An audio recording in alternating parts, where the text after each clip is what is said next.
The creation of a Norse universe. Close your eyes and imagine the deepest silence you've ever known. Now imagine something even quieter, so still that it exists beyond silence itself. This was Ginnungagap, the yawning void that existed before all things, before light and darkness, before time itself had learned to flow.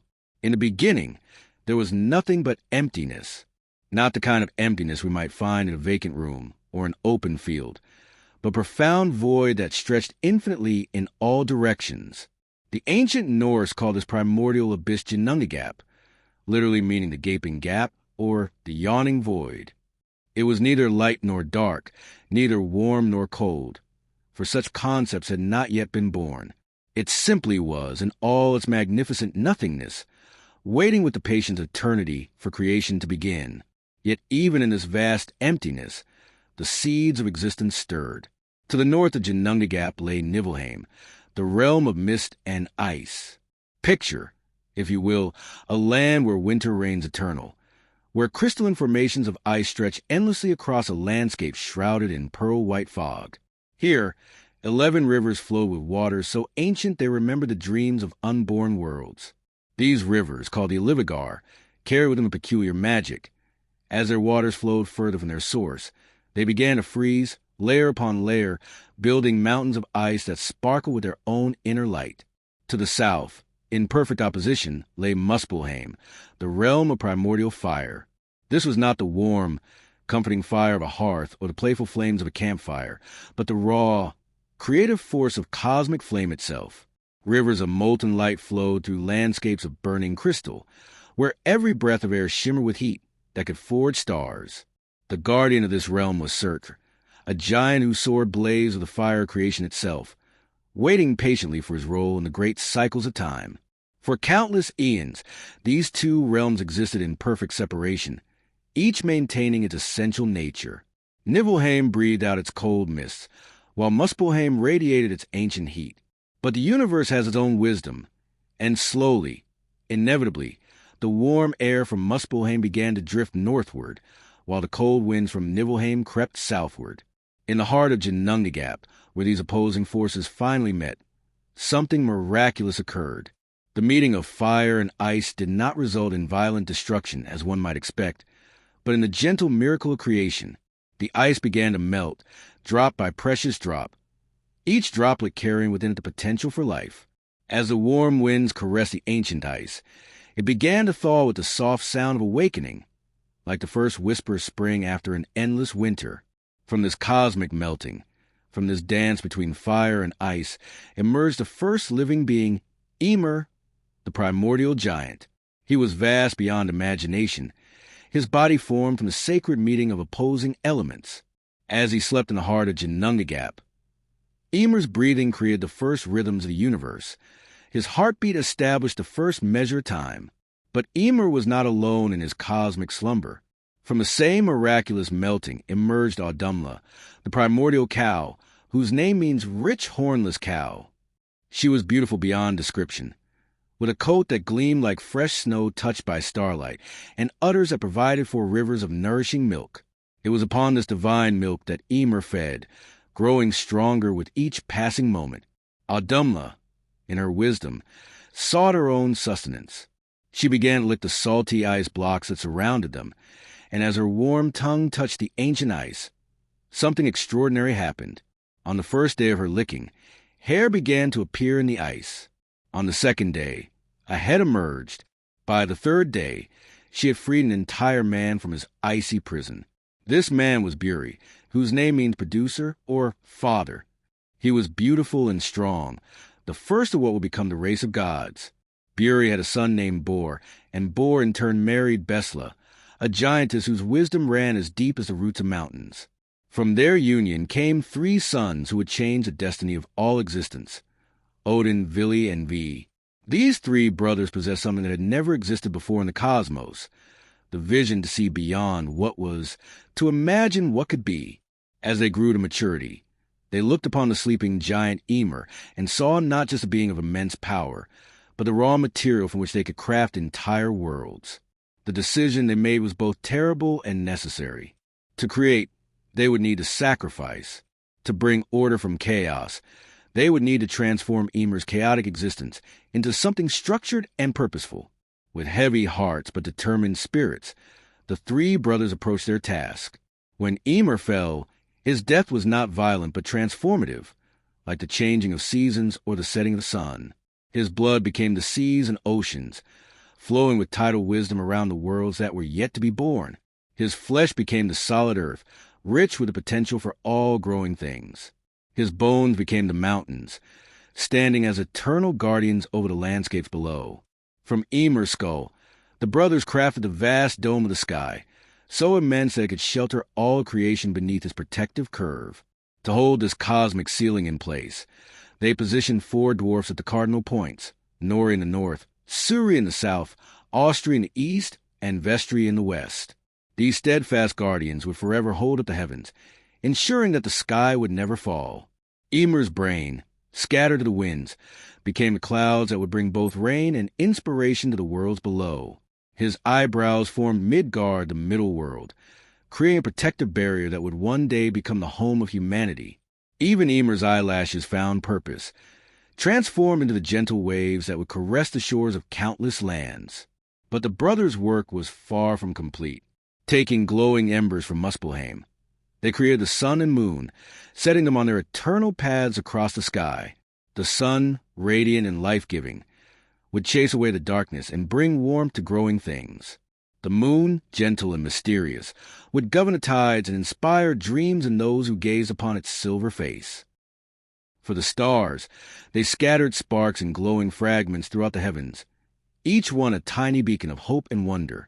Some stars they fixed in place to serve as eternal guides for travelers, while others they allowed to wander freely across the cosmic tapestry, their movements telling stories that would inspire generations of poets and dreamers. As their creation took shape, the brothers established Asgard, the realm of the gods, connected to other worlds by Bifrost, the rainbow bridge that shimmers with all the colors of promise and possibility. Here they would make their home, watching over the worlds they had brought into being. The 9 worlds took their places in the cosmic order, each with its own purpose and beauty. Midgard would become the home of humans, a place of endless potential where mortals would learn, love, and create their own stories. Alfheim became the realm of the Light Elves, beings of such beauty and wisdom that their very presence brought joy to others. Jotunheim remained a land of giants, wild and untamed, representing the chaotic forces that balance cosmic order. Other worlds emerged as well. Vanaheim, home of the Vanir gods who understood the deep mysteries of fertility and wisdom.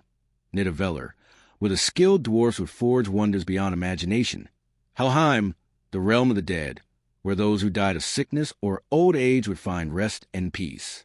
All these worlds were connected by Yggdrasil, the world tree, an immense ash tree whose roots reached into the deepest wells of wisdom and whose branches supported the very heavens. This tree would become the axis around which all existence revolved, its leaves whispering secrets of past and future to those who knew how to listen.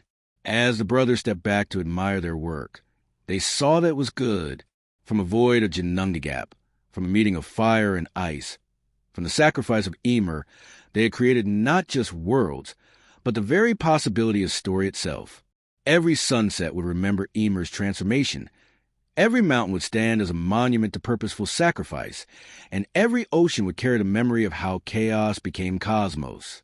The creation was complete, but it was also just beginning, for in bringing order from chaos, in establishing the 9 worlds, the brothers had created something even more precious than the realms themselves.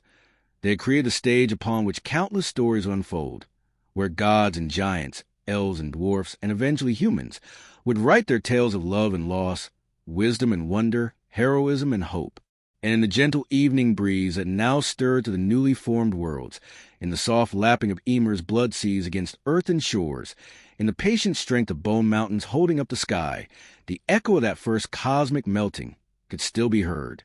The sound of fire and ice learning to dance together, the whisper of creation itself, forever reminding all beings that from the deepest void, the most beautiful possibilities can emerge. As you drift towards sleep, remember this ancient wisdom. Even the greatest voids are not empty but full of potential, waiting for the right moment, the right meeting of opposing forces, to bloom into something wonderful. Rest now, knowing that you too are part of this cosmic dance, this eternal story of creation that began in Ginnungagap and continues still in every dreaming heart. The king of gods in his quest for wisdom, in the quiet hours before dawn, when the world holds its breath between night and day, there walks a figure whose footsteps echo with the wisdom of ages. He is neither young nor old, for he exists beyond the simple measure of years.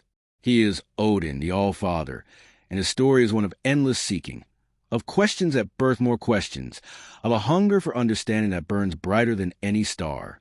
Among all the gods of Asgard, none is more complex or compelling than Odin, known by many names across the 9 worlds. He is called the All-Father, for he is the father of gods and the spiritual father of all who seek wisdom. He is the one-eyed god, the wanderer, the high one, and the god of the hanged, each name reflecting a different facet of his extraordinary nature. To understand Odin, one must first understand that he is not content with simply being. Where other gods might rest in their divine power, satisfied with their immortal strength, Odin burns with an unquenchable thirst for knowledge. This thirst shapes every aspect of his existence, driving him to sacrifices that would terrify lesser beings and adventures that span the breadth of creation itself. Picture him in his great hall Valhalla, with its 540 doors and roof thatched with golden shields. Here he sits upon his high throne Hlitsjaf, from which he can see into all 9 worlds. His throne is carved from ancient wood that remembers the songs of the world tree, and upon it, Odin appears as a figure of majestic contradictions. His remaining eye blazes with fierce intelligence, while the empty socket where his other eye once rested speaks of profound prices he has paid for wisdom.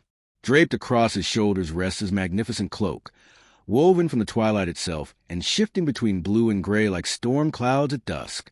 Upon his head sits no crown of gold or silver, for Odin needs no such ornaments to proclaim his authority.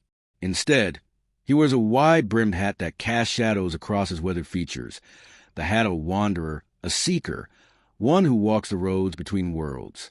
But Odin is never truly alone, for he is accompanied by companions whose loyalty transcends even death itself.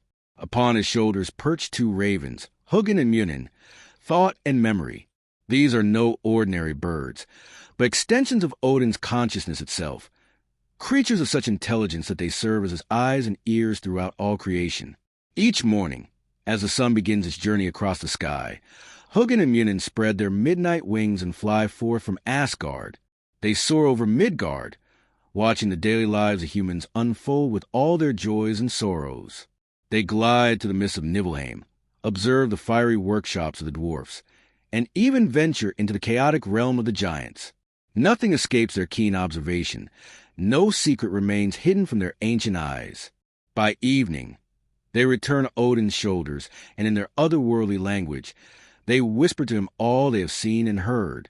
Through them, Odin knows of the farmer who shows kindness to strangers, the warrior who faces death with courage, the mother who sings lullabies to comfort her children. He knows of brewing storms and budding romances, of feuds that span generations and friendships that transcend all boundaries.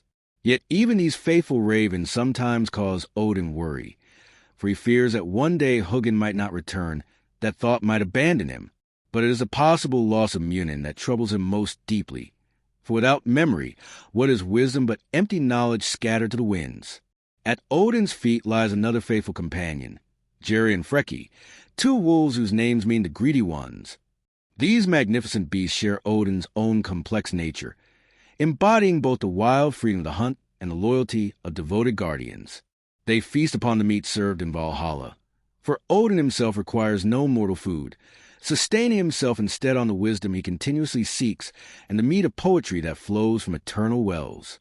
But perhaps the most wondrous of all Odin's companions is Sleipnir, his 8-legged horse. Born from Loki's shape-shifting adventures, Sleipnir is the swiftest of all steeds, capable of galloping not just across the earth, but through the air itself and even into the realm of the dead. His 8 legs carry him with a rhythm like thunder across the sky, and upon his back, Odin can travel to any of the 9 worlds faster than lightning itself. When Odin rides Sleipnir across the heavens, mortals below sometimes catch glimpses of them in storm clouds, or hear the echo of 8 hoofbeats in the rumble of thunder. Children lying in their beds might see shadows race across their windows and know, without understanding how they know, that the wild hunt is passing by, Odin and his spectral riders galloping through the night on errands that touch the very fabric of fate. Yet for all his divine power and magnificent companions, Odin's greatest adventures have always been solitary journeys into the unknown, driven by his insatiable hunger for wisdom. The most profound of these quests led him to Mimir's Well, one of 3 wells that lie beneath the roots of Yggdrasil, the World Tree. Mimir's Well is no ordinary source of water. Its depths hold the accumulated wisdom of all ages, and the giant Mimir, who guards it, possesses knowledge that spans from the first moment of creation to the final twilight of the gods. The water itself is said to shimmer with silver light, each ripple carrying whispers of secrets that could reshape the understanding of any who heard them. When Odin came to the well, seeking to drink from its wisdom-giving waters, Mimir did not bow before the king of the gods. Instead, the ancient guardian looked upon Odin with eyes that had witnessed the birth of stars, and said simply, "The price of wisdom is always paid in what we value most." "Name your price," Odin replied without hesitation, for he had already resolved that no cost would be too great for the knowledge he sought. "Your eye," Mimir said. "Give me your eye, and you may drink from the well of wisdom." The silence that followed was profound, for this was no simple bargain being struck. Odin's eye was not merely an organ of sight, but the window through which he perceived beauty, the means by which he witnessed the faces of those he loved, the tool through which he observed the intricate workings of creation. To sacrifice it would be to forever change how he experienced existence itself.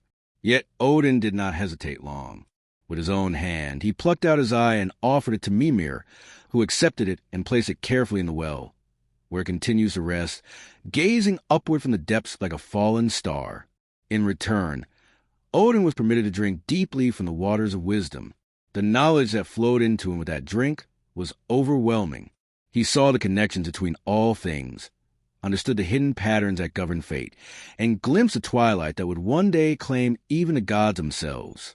The wisdom was both terrible and beautiful, and it changed him forever, adding depths to his understanding that would echo through all his subsequent actions.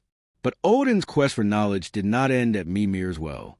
His greatest sacrifice was yet to come, driven by his discovery that there existed magical symbols called runes, ancient letters of power that could unlock the deepest mysteries of existence. These runes were not written in any book or carved upon any stone where they might be easily found. Instead, they existed in the spaces between spaces, visible only to those who had passed through death itself. To reach these runes, Odin made a decision that horrified even the other gods. He would sacrifice himself to himself, hanging from Yggdrasil, the World Tree, pierced by his own spear Gungnir, for 9 days and 9 nights. No food would pass his lips, no water would ease his thirst, and no voice would speak comfort to him in his agony. Picture that scene, if you can. The king of the gods hanging from the cosmic tree, like a wind-blown leaf, his cloak torn by the branches, his body racked with pain that would have destroyed any mortal being. The wind whispered through Yggdrasil's branches with voices that seemed to mock his suffering, while below him stretched a vast root system that anchored all of creation. For 8 days and nights, Odin hung there, his consciousness drifting between life and death, between sanity and madness. His ravens circled anxiously above, calling to him with voices full of concern, but he could not answer them. His wolves howled at the base of the tree, but their loyalty could not ease his torment. It was on the 9th night, when death seemed ready to claim him at last, that Odin's sacrifice bore fruit. In his extremity, balanced on a knife edge between existence and oblivion, he finally saw them, the runes glowing with their own inner light, spelling out secrets that no living being had ever known. With his last strength, Odin reached out and grasped the runes, pulling them into himself even as he fell from the tree. The knowledge that flooded through him was different from the wisdom he had gained at Mimir's Well. This was not just understanding, but power, the ability to shape reality through symbols and sounds, to heal and to harm, to reveal hidden truths and to bind oaths that could not be broken. When Odin finally rose from beneath the World Tree, he was no longer quite the same being who had hung himself from its branches. He had touched death and returned, carrying with him gifts that would benefit all the gods and, eventually, humankind as well. The runes became tools of magic and communication, allowing mortals to record their stories, and gods to work wonders that would echo through all the worlds. Yet perhaps Odin's most endearing quality is not his wisdom or his power, but his curiosity about the beings he watches over. Frequently, he disguises himself and walks among humans, appearing as a simple traveler, a wandering storyteller, or an old man seeking shelter from the storm. In these disguises, he observes how mortals treat strangers, how they face hardship, and how they find meaning in their brief lives. Sometimes he appears as Gangvari, the weary wanderer with his staff and broad hat, testing the hospitality of kings and farmers alike. Other times he might be Grimnir, the hooded one, sitting by a fire and sharing tales that seem no more about the listener than any stranger should. In these moments, Odin is not the terrible god of war or the distant king of Asgard, but simply a seeker of stories, finding in human experience reflections of the great truths he has learned through his sacrifices. Those who show kindness to the disguised god are often blessed in ways they never expect. Their harvest might prosper, their children might be born with unusual wisdom, or they might find themselves protected in times of danger. But Odin values most those who simply treat him with the basic dignity owed to any fellow traveler, for this reveals the genuine nature of their hearts. As the night deepens and the stars wheel overhead in their ancient patterns, Odin continues his eternal vigil from his throne in Asgard. His single eye sees all, his ravens bring him news from every corner of creation, and his hard-won wisdom guides his every decision. Yet he remains forever the seeker, forever questioning, forever willing to pay the price for deeper understanding. For Odin knows what many do not, that wisdom is not a destination, but a journey, not a treasure to be hoarded, but a gift to be shared. Every sacrifice he has made, every price he has paid, has been in service of this greater truth. In giving up his eye, he learned to see more clearly. In hanging from the tree, he discovered how to help others rise above their limitations. As you prepare for sleep, remember Odin's gentle lesson. That true wisdom often comes not from easy answers, but from the willingness to ask difficult questions. Like the All-Father himself, we grow not by avoiding challenges, but by facing them with courage and curiosity. Rest now, knowing that every question you ponder, every mystery you contemplate, connects you to that eternal quest for understanding that began when a god willingly sacrificed his eye to drink from the well of wisdom. The protector of Midgard and his adventures. Listen carefully to the rumble of distant thunder on a summer evening, and you might hear something more than the sound of approaching storms.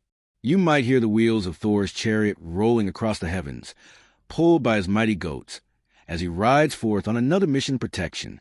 For where there is Thor, there is safety, and where there is safety, there is hope. In the great halls of Asgard, where the gods gather to share their wisdom and plan for the future, there is one figure whose presence brings immediate comfort to all who see him. He is neither the wisest like Odin, nor the most beautiful like Balder, but he possesses something perhaps even more precious, the unwavering determination to stand between those he loves and any force that would harm them. This is Thor, the thunder god, the protector of Midgard, and the wielder of the most famous weapon in all the 9 worlds. Thor is immediately recognizable, even from a great distance. His red hair blazes like a sunset, and his beard flows like copper flames touched by firelight. His eyes hold the deep blue of storm clouds pregnant with rain, and when he smiles, which he does often and easily, it is with the warmth of summer lightning that brings no fear, only the promise of refreshing rain. He is tall and powerfully built, with hands that could cradle a child with infinite gentleness or hurl a mountain with devastating force.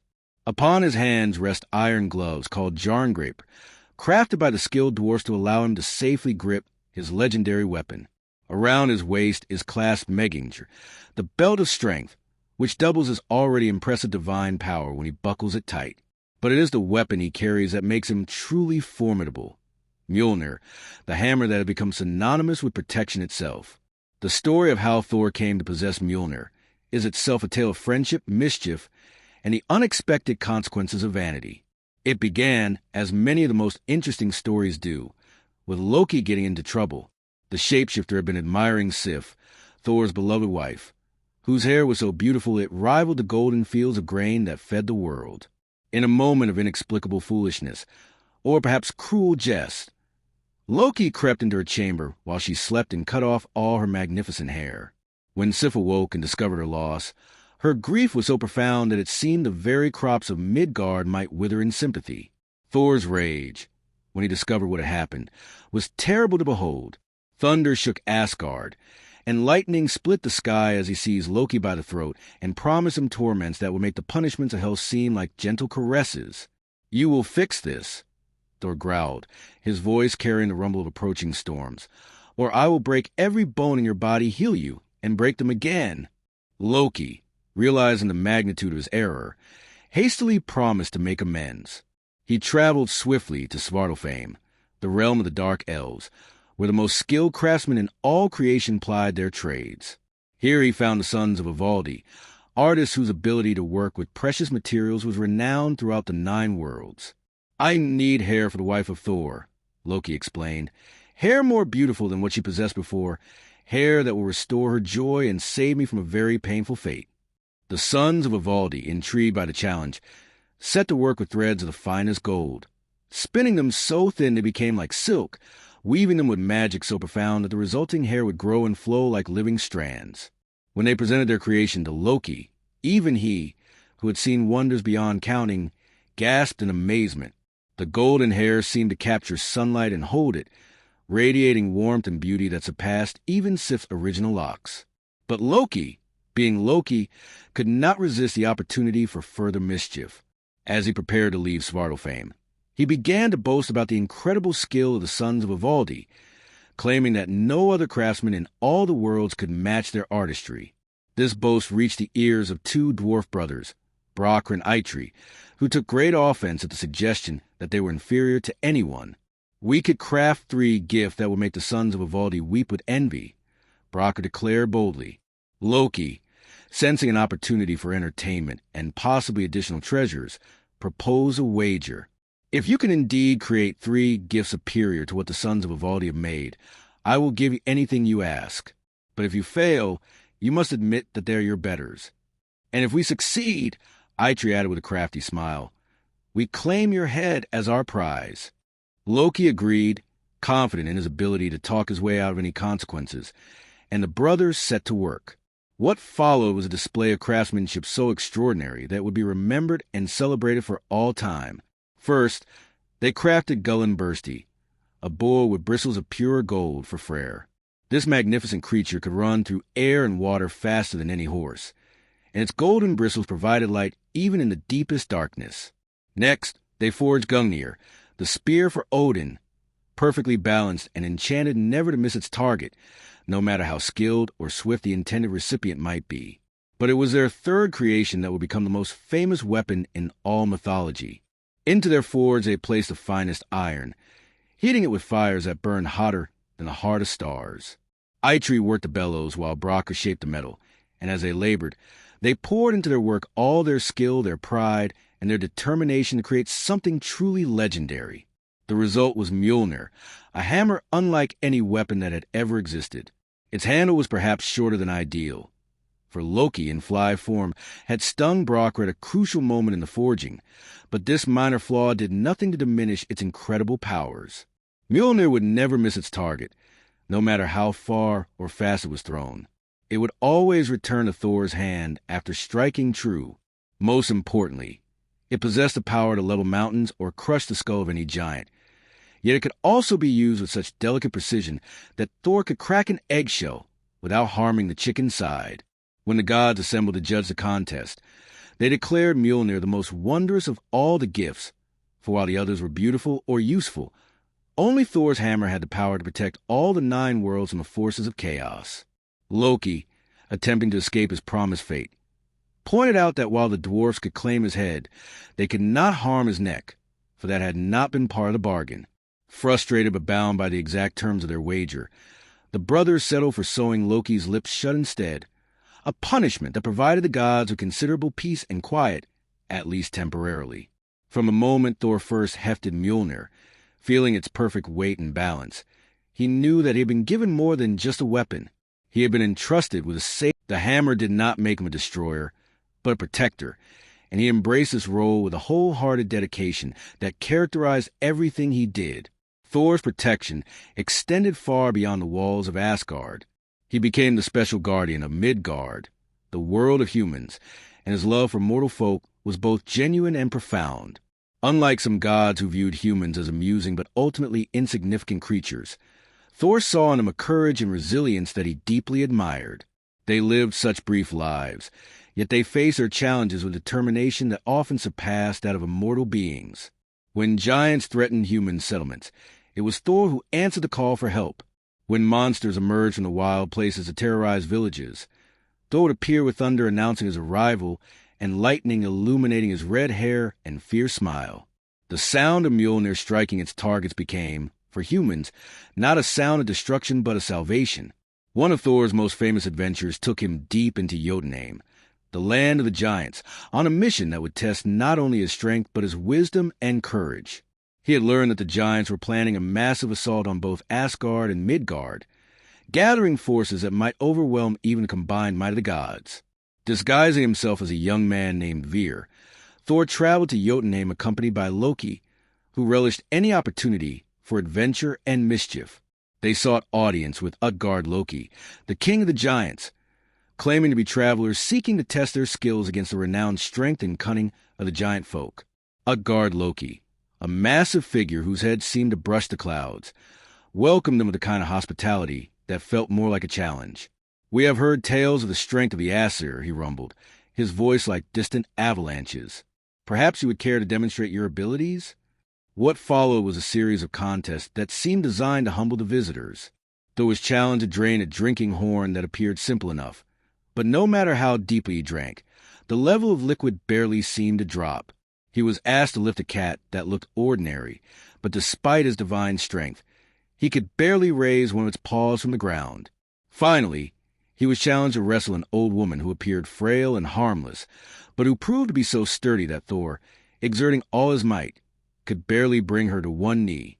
Feeling defeated and confused, Thor and Loki prepared to leave. But as they departed, Utgard-Loki revealed the truth behind the contests. The drinking horn had been connected to the ocean itself, and Thor's efforts had lowered sea levels throughout all the worlds.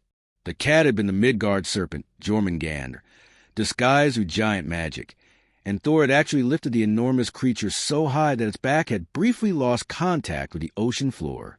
The old woman had been Ellie, the personification of old age itself, and the fact that Thor had brought her to one knee was remarkable, for old age eventually brings down even the mightiest. "You have performed feats that we thought impossible," Utgard-Loki admitted with genuine respect.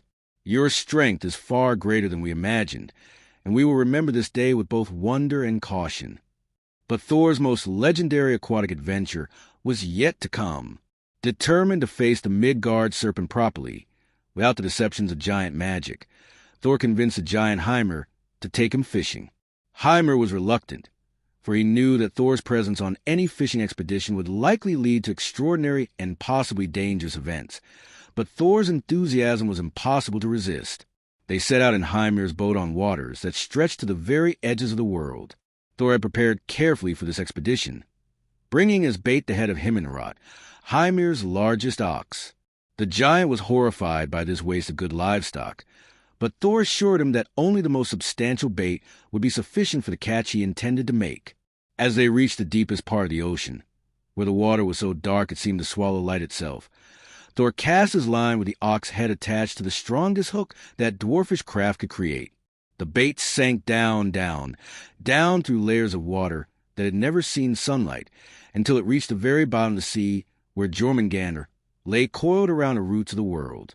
The Midgard serpent, offspring of Loki and the giantess Angrboda, was a creature of unimaginable size. Its body circled all of Midgard, and when it moved, it could cause tidal waves that would devastate coastlines. Its venom was so potent that it could poison the very air, and its eyes glowed with malevolent intelligence that had watched the world since its creation. When Jormungandr saw the ox head, hunger overcame caution, and the serpent swallowed the bait completely. The hook set deep in its throat, and suddenly Thor found himself in a battle that would shake the very foundations of the world. He braced his feet so firmly in the boat that they went through the bottom and rested on the ocean floor itself. The struggle was titanic. Thor pulled with all his divine strength, while Jormungandr writhed and thrashed, creating whirlpools and waterspouts that could be seen from all the surrounding lands. Slowly, incredibly, Thor began to draw the monster upward, hauling it from the depths where it had lurked since the world's youth.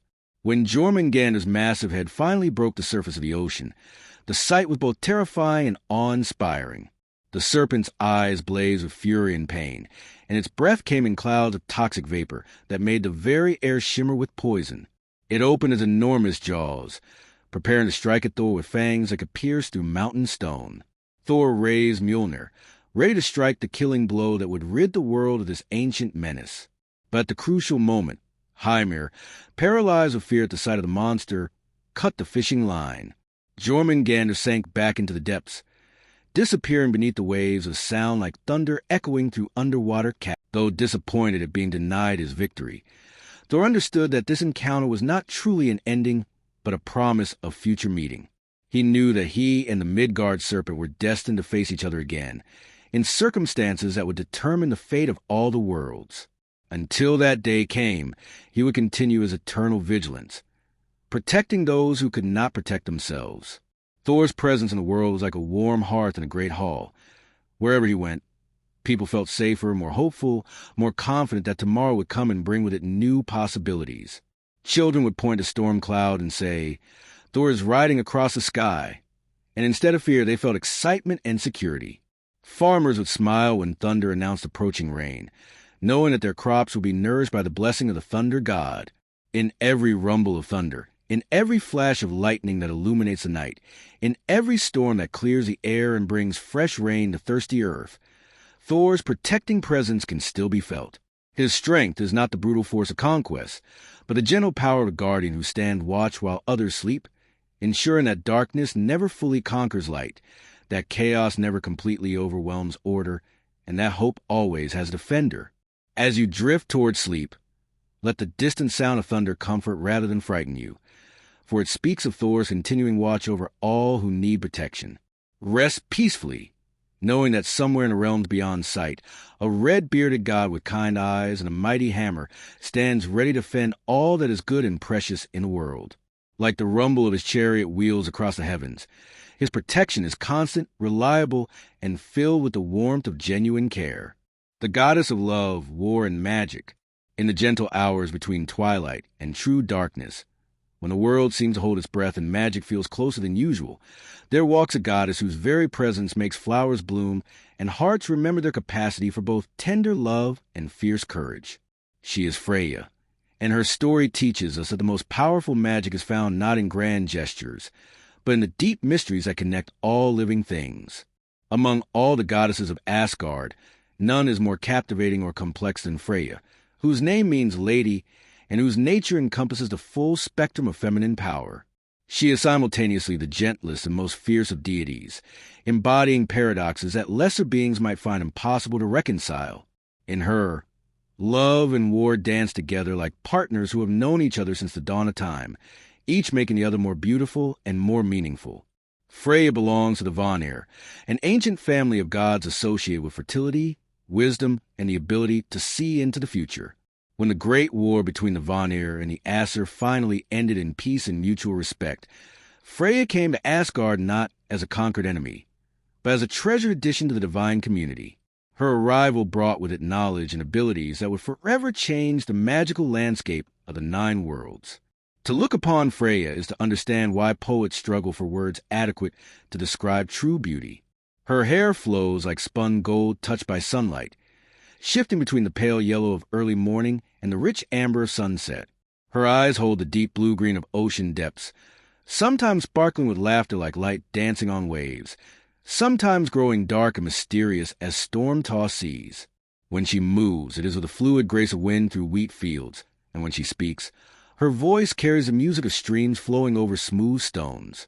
Around her throat rests Brisingamen, perhaps the most beautiful piece of jewelry ever crafted. This magnificent necklace was forged by 4 dwarf brothers, Alfrig, Berling, Dvalin, and Grur, each mastersmiths whose combined skills created something that transcended mere ornamentation to become a work of living art.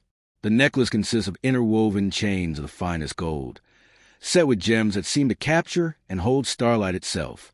When Freya wears Brisingamen, which is always, it enhances her natural radiance until she seems to glow with her own inner light. The story of how Freya acquired Brisingamen reveals much about her character and the depth of her desire for beauty and power. When she first saw the necklace in the dwarf's workshop, she was so struck by its perfection that she immediately offered to purchase it with gold, silver, or any treasure from Asgard's vast hoards. But the four brothers, recognizing that they had created something truly extraordinary, declined her offer of material wealth. "Lady," they said with respectful boldness, "this necklace is too precious for mere gold or silver. If you would have it, you must spend one night with each of us, sharing the gift of your divine presence." Lesser beings might have been offended by such proposal, but Freya understood that the dwarfs were not being disrespectful. They recognized that they had created something imbued with the very essence of beauty and power, and they sought not to possess her, but to partake in the creative force she represented. For 4 nights, she honored their request, and in doing so, she demonstrated one of her most important teachings: that true power sometimes requires us to embrace aspects of existence that others might consider beneath their dignity. When Freya returned to Asgard wearing Brisingamen, she brought with her more than just a beautiful ornament. She brought Seed, a form of magic that was both ancient and revolutionary. Seed was unlike the rune magic that Odin had discovered through his sacrifice on Yggdrasil, where rune magic dealt with symbols and intellectual understanding. Seed was intuitive, emotional, and deeply connected to natural cycles of life, death, and rebirth. Seed magic worked through understanding rather than dominance, through harmony rather than force. A practitioner of Seed did not command the elements to obey, but rather learned to speak with them in their own language, to understand their moods and needs, and to work with them as partners in creating change. This magic could heal wounds that conventional remedies could not touch, could reveal hidden truths that logic could not uncover, and could influence events in ways that seemed subtle but were profoundly powerful. When Freya began teaching Seed to the other gods, she encountered resistance from some who viewed it as somehow lesser than the more direct forms of power they were accustomed to wielding. But Odin, ever hungry for new forms of knowledge, recognized the incredible potential of this magic and became one of Freya's most dedicated students. Under her patient guidance, he learned to see the world not just as a collection of forces to be controlled, but as a living web of relationships to be understood and nurtured. The practice of Seed required qualities that many associate primarily with feminine nature: intuition, empathy, the ability to sense subtle connections, and the willingness to work with natural forces rather than against them. This did not mean that male gods could not master Seed. Odin proved otherwise, but it did mean that they had to develop aspects of themselves that their warrior culture often discouraged. In teaching Seed, Freya was not just sharing magical techniques. She was offering a different way of understanding power itself. Freya's connection to love is perhaps her most celebrated aspect, but it is love understood in its fullest sense. She governs not just a tender affection between lovers, but the passionate force that drives all creation. She is present in the moment when seeds burst into bloom, when animals seek mates in spring, when humans feel their hearts quicken at the sight of beauty. Her love is not the pale, ethereal emotion that some might imagine divine love to be, but the rich, earthy force that makes life itself possible. In her great hall, says Rumner, which means seat roomy, Freya hosts feasts that celebrate all forms of love and connection. Here gather lovers separated by death, parents and children who have found each other again, and friends whose bonds have transcended the boundaries of mortality. The hall resonates with laughter, with tears of joy, and with the quiet conversations of souls who have rediscovered their connections to one another. But Freya is also a goddess of war, and this aspect of her nature is no contradiction to her role as a deity of love. She understands that sometimes love requires us to fight for what we hold dear, to defend those who cannot defend themselves, to stand against forces that would destroy beauty and compassion in the world. Her war aspect is not about conquest or domination, but about the fierce protection that love demands. As a battle goddess, Freya leads the Valkyries, the choosers of slain who ride across battlefields to select which warriors will die with honor and which will live to fight another day. These magnificent beings, mounted on horses that can gallop across the sky itself, serve as psychopomps, guiding the souls of fallen heroes to their eternal rest. Under Freya's leadership, they ensure that death in battle is not meaningless violence, but a sacred transition honored by the gods themselves. Half of all warriors who die courageously in battle come to Freya's hall Sessrumnir, while the other half go to Odin's Valhalla. This arrangement reflects a balance that Freya brings to all aspects of existence. Where Odin's fallen warriors prepare for the final battle of Ragnarok through endless combat and feasting, Freya's chosen ones find peace and healing their wounds, both physical and spiritual, tended with the gentle care that only love can provide. Freya's magical abilities extend far beyond Cedar. She possesses a falcon cloak called Volshimr that allows her to fly swiftly between the worlds, transforming into a falcon and soaring across the vast distances that separate the 9 realms. When wearing this cloak, she can travel from Asgard to Midgard faster than thought itself, appearing wherever she is needed to offer guidance, protection, or comfort. The cloak is woven from the feathers of falcons that gave their plumage willingly, understanding that they were contributing to something greater than themselves. Each feather holds a blessing of swift travel and clear sight, and when Freya spreads a cloak and takes to the air, she becomes one with the ancient currents that flow between all worlds. One of the most touching aspects of Freya's character is her deep grief for her missing husband, Ar, whose name means passionate or frenzied. Ar's disappearance is one of the great mysteries of Norse mythology, and Freya's search for him has taken her to every corner of creation. Her tears, shed in sorrow for her lost love, are said to turn to gold when they fall upon land and to amber when they drop into the sea. Yet even in her grief, Freya demonstrates a resilience and strength that characterize true love. She does not allow her sorrow to paralyze her or prevent her from caring for others.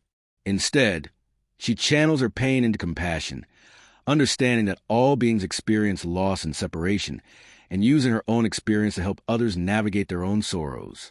Freya's connection to fertility extends beyond human and animal reproduction to encompass the fertility of the earth itself. She is present in every sprouting seed, every budding flower, every fruit that swells to ripeness. Farmers invoke her blessings on their fields, knowing that her favor can mean the difference between abundance and famine. Pregnant women seek her protection, trusting in her understanding of the sacred mystery of bringing new life into the world. In the changing seasons, Freya's influence can be clearly seen. Spring arrives when she walks through Midgard, her footsteps causing flowers to bloom in her wake. Summer reaches its peak when she dances in fields under full moon, her movements encouraging grain to grow tall and strong.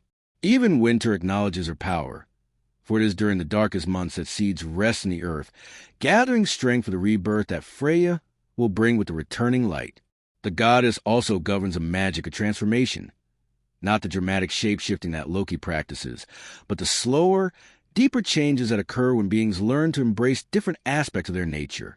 Under her guidance, warriors learn to access their capacity for gentleness, while gentle souls discover their inner strength. She teaches that true power comes not from denying parts of ourselves, but from integrating them into a harmonious whole. Freya's wisdom extends to the realm of prophecy and divination.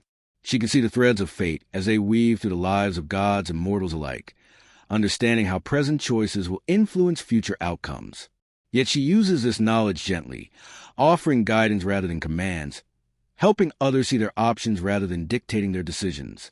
When mortals seek Freya's aid in matters of love, she does not simply grant their wishes like a fairy godmother from children's tales. Instead, she helps them understand what they truly desire and whether their hearts are ready for the responsibility that comes with deep connection to another being. She teaches that genuine love requires not just passion, but patience, not just desire, but dedication, not just feeling, but the willingness to grow and change alongside another soul. Perhaps most importantly, Freya embodies the truth that apparent opposites can coexist within the same being without creating contradiction. Her love does not make her weak, but rather gives her the strength to fight for what matters. Her connection to war does not harden her heart, but rather deepens her appreciation for peace. Her grief over Ar's absence does not diminish her joy in the beauty of existence, but rather makes that joy more precious because she understands its fragility.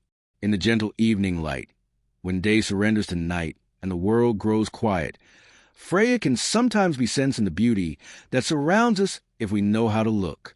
She is present in the love between companions, in the fierce protectiveness of parents for their children, in the way flowers turn toward the sun, and in the patient magic of seeds waiting in dark earth for their time to grow. As you prepare for sleep, remember Freya's gentle teaching that love and strength are not opposites but partners, that true magic works through understanding rather than force, and that even in times of loss and sorrow, the seeds of new beauty are always waiting to bloom. Rest now in the knowledge that the goddess of love watches over all who open their hearts to both the joys and sorrows of existence, finding in both the raw materials for wisdom and compassion. Chapter 5. Loki, the Shapeshifter, the complex trickster and his transformations. In the shadowed halls of Asgard, where golden light dances across marble floors and the air thrums with divine power, there walks a figure who defies every attempt at simple understanding. Neither fully god nor giant, neither wholly good nor entirely evil, Loki Laufeyson stands as Norse mythology's most enigmatic and controversial character. He is the shapeshifter who bends reality to his will, the silver-tongued trickster whose lies often reveal deeper truths, and the catalyst whose very presence sets the wheels of fate in motion. To understand Loki is to embrace contradiction itself. He is the fire that warms and the flame that destroys, the laughter that heals and the jest that wounds. In his mercurial nature, we find reflected our own human complexity, the capacity for both creation and destruction, for loyalty and betrayal, for wisdom and folly that exists within us all. The giant among gods. Loki's story begins not in the golden halls of Asgard, but in the harsh, primordial realm of Jotunheim, land of the giants.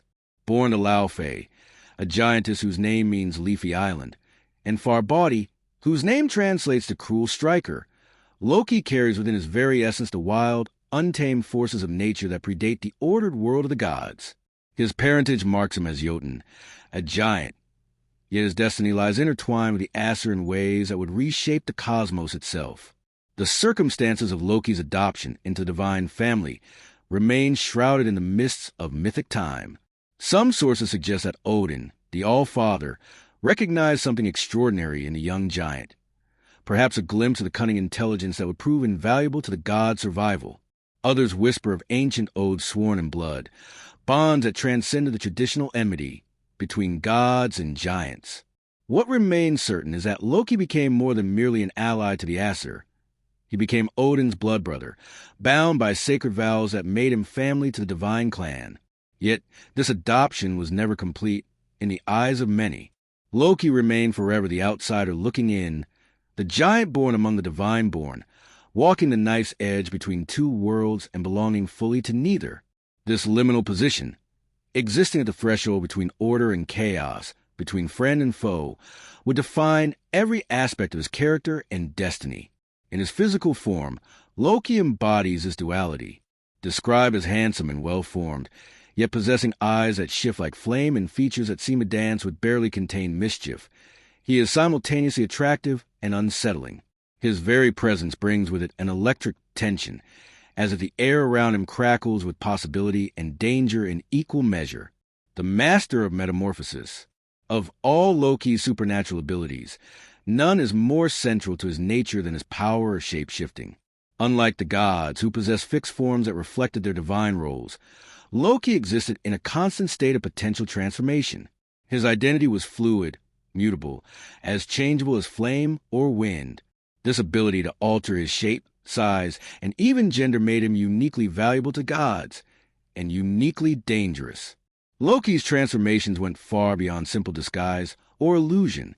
When he changed form, he became that creature completely, taking on not just its appearance but its instincts, abilities, and even its capacity for reproduction. This total transformation was both blessing and curse, for while it granted him unparalleled versatility, it also meant that each shape carried its own consequences and complications. The psychological implications of such fluid identity are profound. While other beings in Norse mythology possess stable, unchanging natures, Loki's very sense of self was malleable.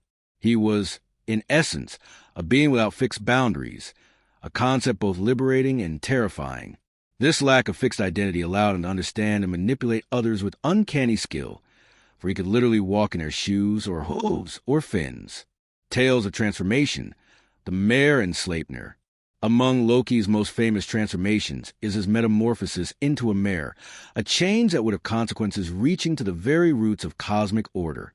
The tale begins with the gods' agreement with a master builder who promised to construct an impregnable wall around Asgard in exchange for the sun, the moon, and the goddess Freya as his bride. The gods, believing the task impossible within the allotted time, readily agreed. However, the builder's stallion, Svaelfari, proved to be a supernatural creature of incredible strength and endurance. As the wall rose with alarming speed, the gods realized they faced a catastrophic loss.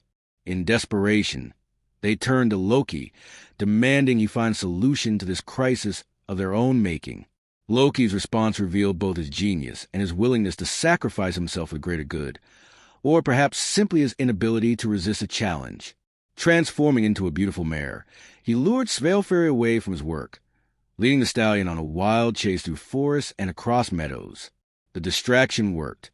Without his supernatural horse, the builder could not complete the wall in time, and the god's bargain was nullified. But Loki's sacrifice came with an unexpected consequence. In his mare form, he had become pregnant by Svaelfari, and in time gave birth to Sleipnir, the eight-legged horse who would become Odin's legendary mount. This foal, born of trickery and transformation, grew to become one of the most wondrous creatures in all the 9 realms, a horse capable of carrying its rider across the boundaries between worlds, galloping through sky and sea with equal ease. The birth of Sleipnir represents one of Loki's greatest gifts to the gods, yet came at a profound personal cost. The experience of transformation, pregnancy, and birth as a mare left Loki changed in ways that other gods could never fully comprehend. It demonstrated his willingness to blur the boundaries not just of form, but of gender and role, embodying a fluidity that challenged traditional Norse concepts of identity and power. The salmon's cunning. Another of Loki's transformations reveals his desperate cunning when cornered by divine justice. After his role in the death of beloved Balder, a crime that would ultimately precipitate Ragnarok, Loki fled from the god's wrath, seeking refuge in the wild places of Midgard.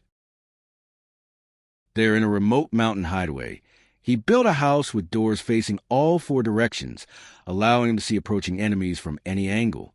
When not watching for pursuers, Loki would transform into a salmon and hide in the waters of a nearby waterfall.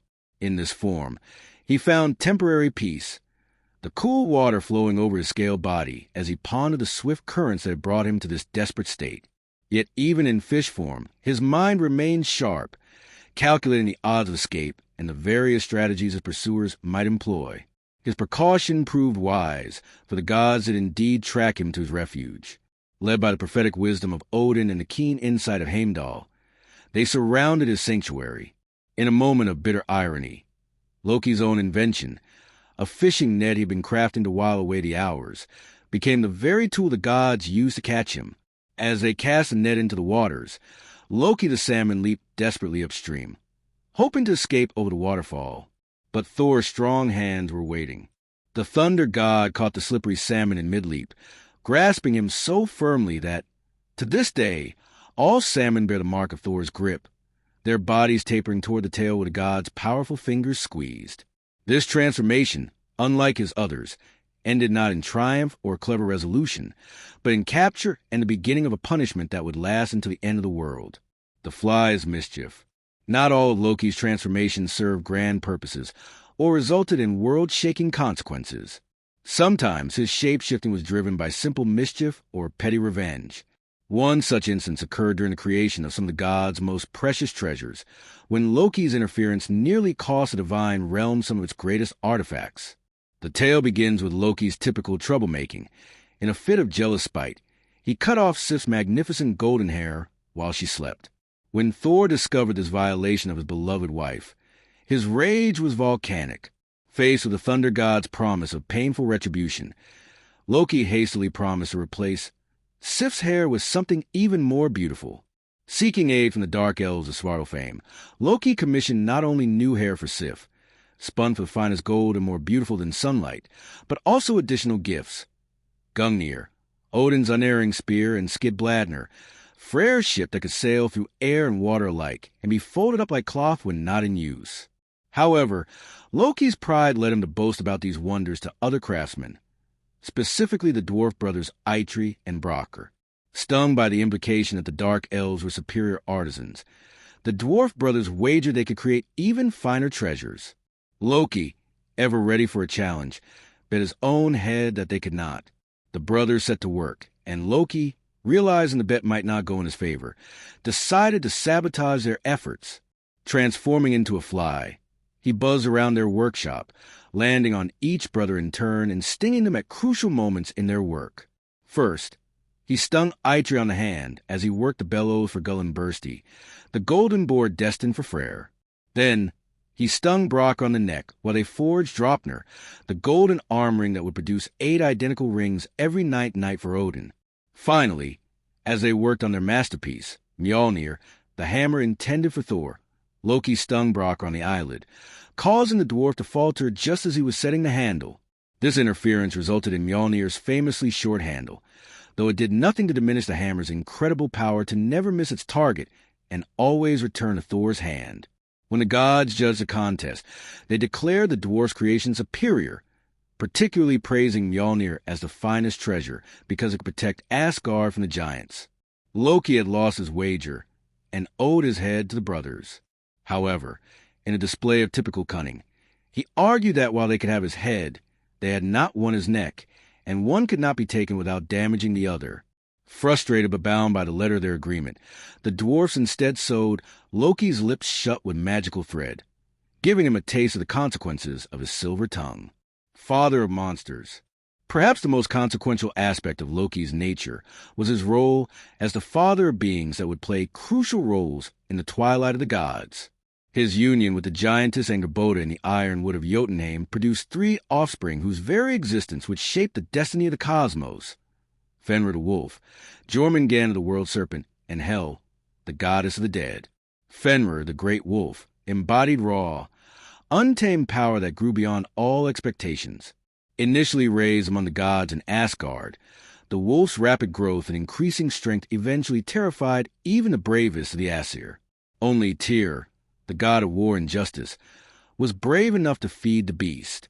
When the gods finally decided that Fenrir posed too great a threat, they tricked him into being bound by Gleipnir, a chain forged from impossible things. The sound of a cat's footfall, the beard of a woman, the roots of a mountain, the sinews of a bear, the breath of a fish, and the spittle of a bird. The binding of Fenrir required Tyr to place his hand in the wolf's mouth as a gesture of good faith, a hand that was forfeit when Fenrir realized he had been deceived. This act of betrayal would poison the relationship between Loki and the gods, for they had imprisoned his son through trickery, and Fenrir's howls of rage and betrayal echoed across all the 9 realms. Jormungand, the Midgard serpent, was cast into the great ocean that encircles the mortal world, where he grew to such enormous size it could grasp his own tail, holding the world in his coils. This massive serpent would become Thor's greatest enemy and destined opponent at Ragnarok, when their mutual destruction would mark one of the climactic moments of the world's end. Hel, perhaps the most complex of Loki's children, was given dominion over the realm of the dead, those who died of sickness or old age rather than in glorious battle. Half living and half corpse, beautiful on one side and decaying on the other, she embodied the duality that ran through her father's nature. Her realm, also called Hel, became the destination for most of humanity's dead, and she would play a crucial role in the events leading to Ragnarok. These children represented aspects of Loki himself. Fenrir the uncontrolled rage and power, Jormungand the destructive force that encircles and threatens order, and held a boundary between life and death, order and chaos. In creating these beings, Loki had unknowingly set in motion the very forces that would eventually destroy the world he had helped to protect. The duality of creation and destruction. Loki's shape-shifting abilities serve as a powerful metaphor for the fundamental duality of existence itself. In Norse cosmology, creation and destruction are not opposing forces, but complementary aspects of the same cosmic cycle. Loki embodies this principle perfectly. His tricks and transformations often cause problems that force the gods to grow stronger. His apparent betrayals sometimes serve the greater good, and his very existence as a force of chaos proves necessary for the continued vitality of the cosmic. Consider how many of his negative actions resulted in positive outcomes for the gods. His theft of Sif's hair led to the creation of some of Asgard's greatest treasures. His shape-shifting into a mare saved the gods from a ruinous bargain while giving them Sleipnir. Even his role in Baldur's death, tragic as it was, served to warn the gods of the approaching twilight and allowed them to prepare for the final battle. This duality reflects a sophisticated understanding of change as the fundamental nature of existence. Loki's ability to transform represents not just magical power, but the principle of change itself, the force that prevents the world from becoming static and stagnant. Without change, without the trickster's disruptive influence, even the gods would stagnate and lose their divine vitality, the consequences of fluidity. Yet Loki's story also serves as a cautionary tale about the consequences of unlimited transformation and the dangers of existing without fixed moral boundaries. His fluid identity, while granting him remarkable abilities, also prevented him from forming stable relationships or maintaining consistent loyalties. Each transformation changed him not just physically, but spiritually, adding layers of experience and perspective that sometimes conflicted with his previous commitments. The gods' eventual rejection of Loki stemmed not just from his specific crimes, but from their growing realization that his fundamental nature made him unreliable as an ally. How could they trust someone whose very essence was change itself? How could they predict the actions of someone who could literally become anything or anyone? Loki's tragedy lies in this isolation born of his own nature. His transformations, while saving the gods countless times, also marked him as forever other, forever outside the bonds of fixed identity and stable community that held Asgard together. In seeking to help and harm in equal measure, to be both solution and problem, he became neither fully trusted friend nor completely rejected enemy. The Shapeshifter's Legacy. The tale of Loki the Shapeshifter speaks to fundamental questions about identity, change, and the nature of good and evil. In our own age of rapid transformation, social, technological, and personal, Loki's story resonates with particular power. We live in times when traditional boundaries are blurring, when identity itself has become more fluid, and when the line between help and harm, creation and destruction, is often unclear. Loki reminds us that change, while often uncomfortable and sometimes destructive, is also the source of growth, creativity, and renewal. His transformations teach us that rigid adherence to fixed forms and traditional roles can be as dangerous as reckless change. The gods' strength came not just from their individual powers, but from their ability to work with the unpredictable force that Loki represented. Yet his story also warns us of the importance of maintaining some core principles and relationships even in the midst of transformation. Loki's tragedy was not his ability to change, but his eventual loss of connection to the values and relationships that might have anchored his transformations in wisdom rather than mere cleverness. In the end, Loki the Shapeshifter stands as one of mythology's most profound teachers about the nature of change itself. He shows us that transformation is neither inherently good nor evil, but simply the fundamental condition of existence. How we shape our changes, what purposes they serve, and whether we maintain our essential connections to others while transforming.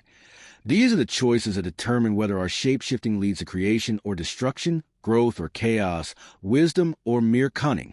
The fire-haired trickster with his shifting forms and silver-tongued remains, ultimately, a mirror reflecting our own capacity for change, an eternal question of how we choose to use that capacity. In his transformations, we see our own potential for reinvention. In his consequences, we learn the importance of changing wisely rather than simply changing for its own sake. Chapter 6. The World Tree and the Nine Realms. Yggdrasil and Norse Cosmology. In the vastness of primordial void, where neither time nor space held meaning, there grows a tree of such immense proportions that it defies all mortal comprehension. Yggdrasil, the World Tree, stands as a cosmic axis around which all existence revolves, its roots delving deep into wells of memory and fate, its trunk supporting the weight of 9 entire worlds, its crown reaching toward mysteries that even the gods dare not fully fathom. This is no ordinary tree of wood and leaf, but a living embodiment of the universe itself, pulsing with the rhythms of creation and destruction, growth and decay, connection and separation.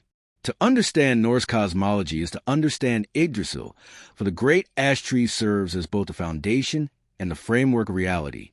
Every realm, every being, every force of nature exists in relationship to this cosmic pillar.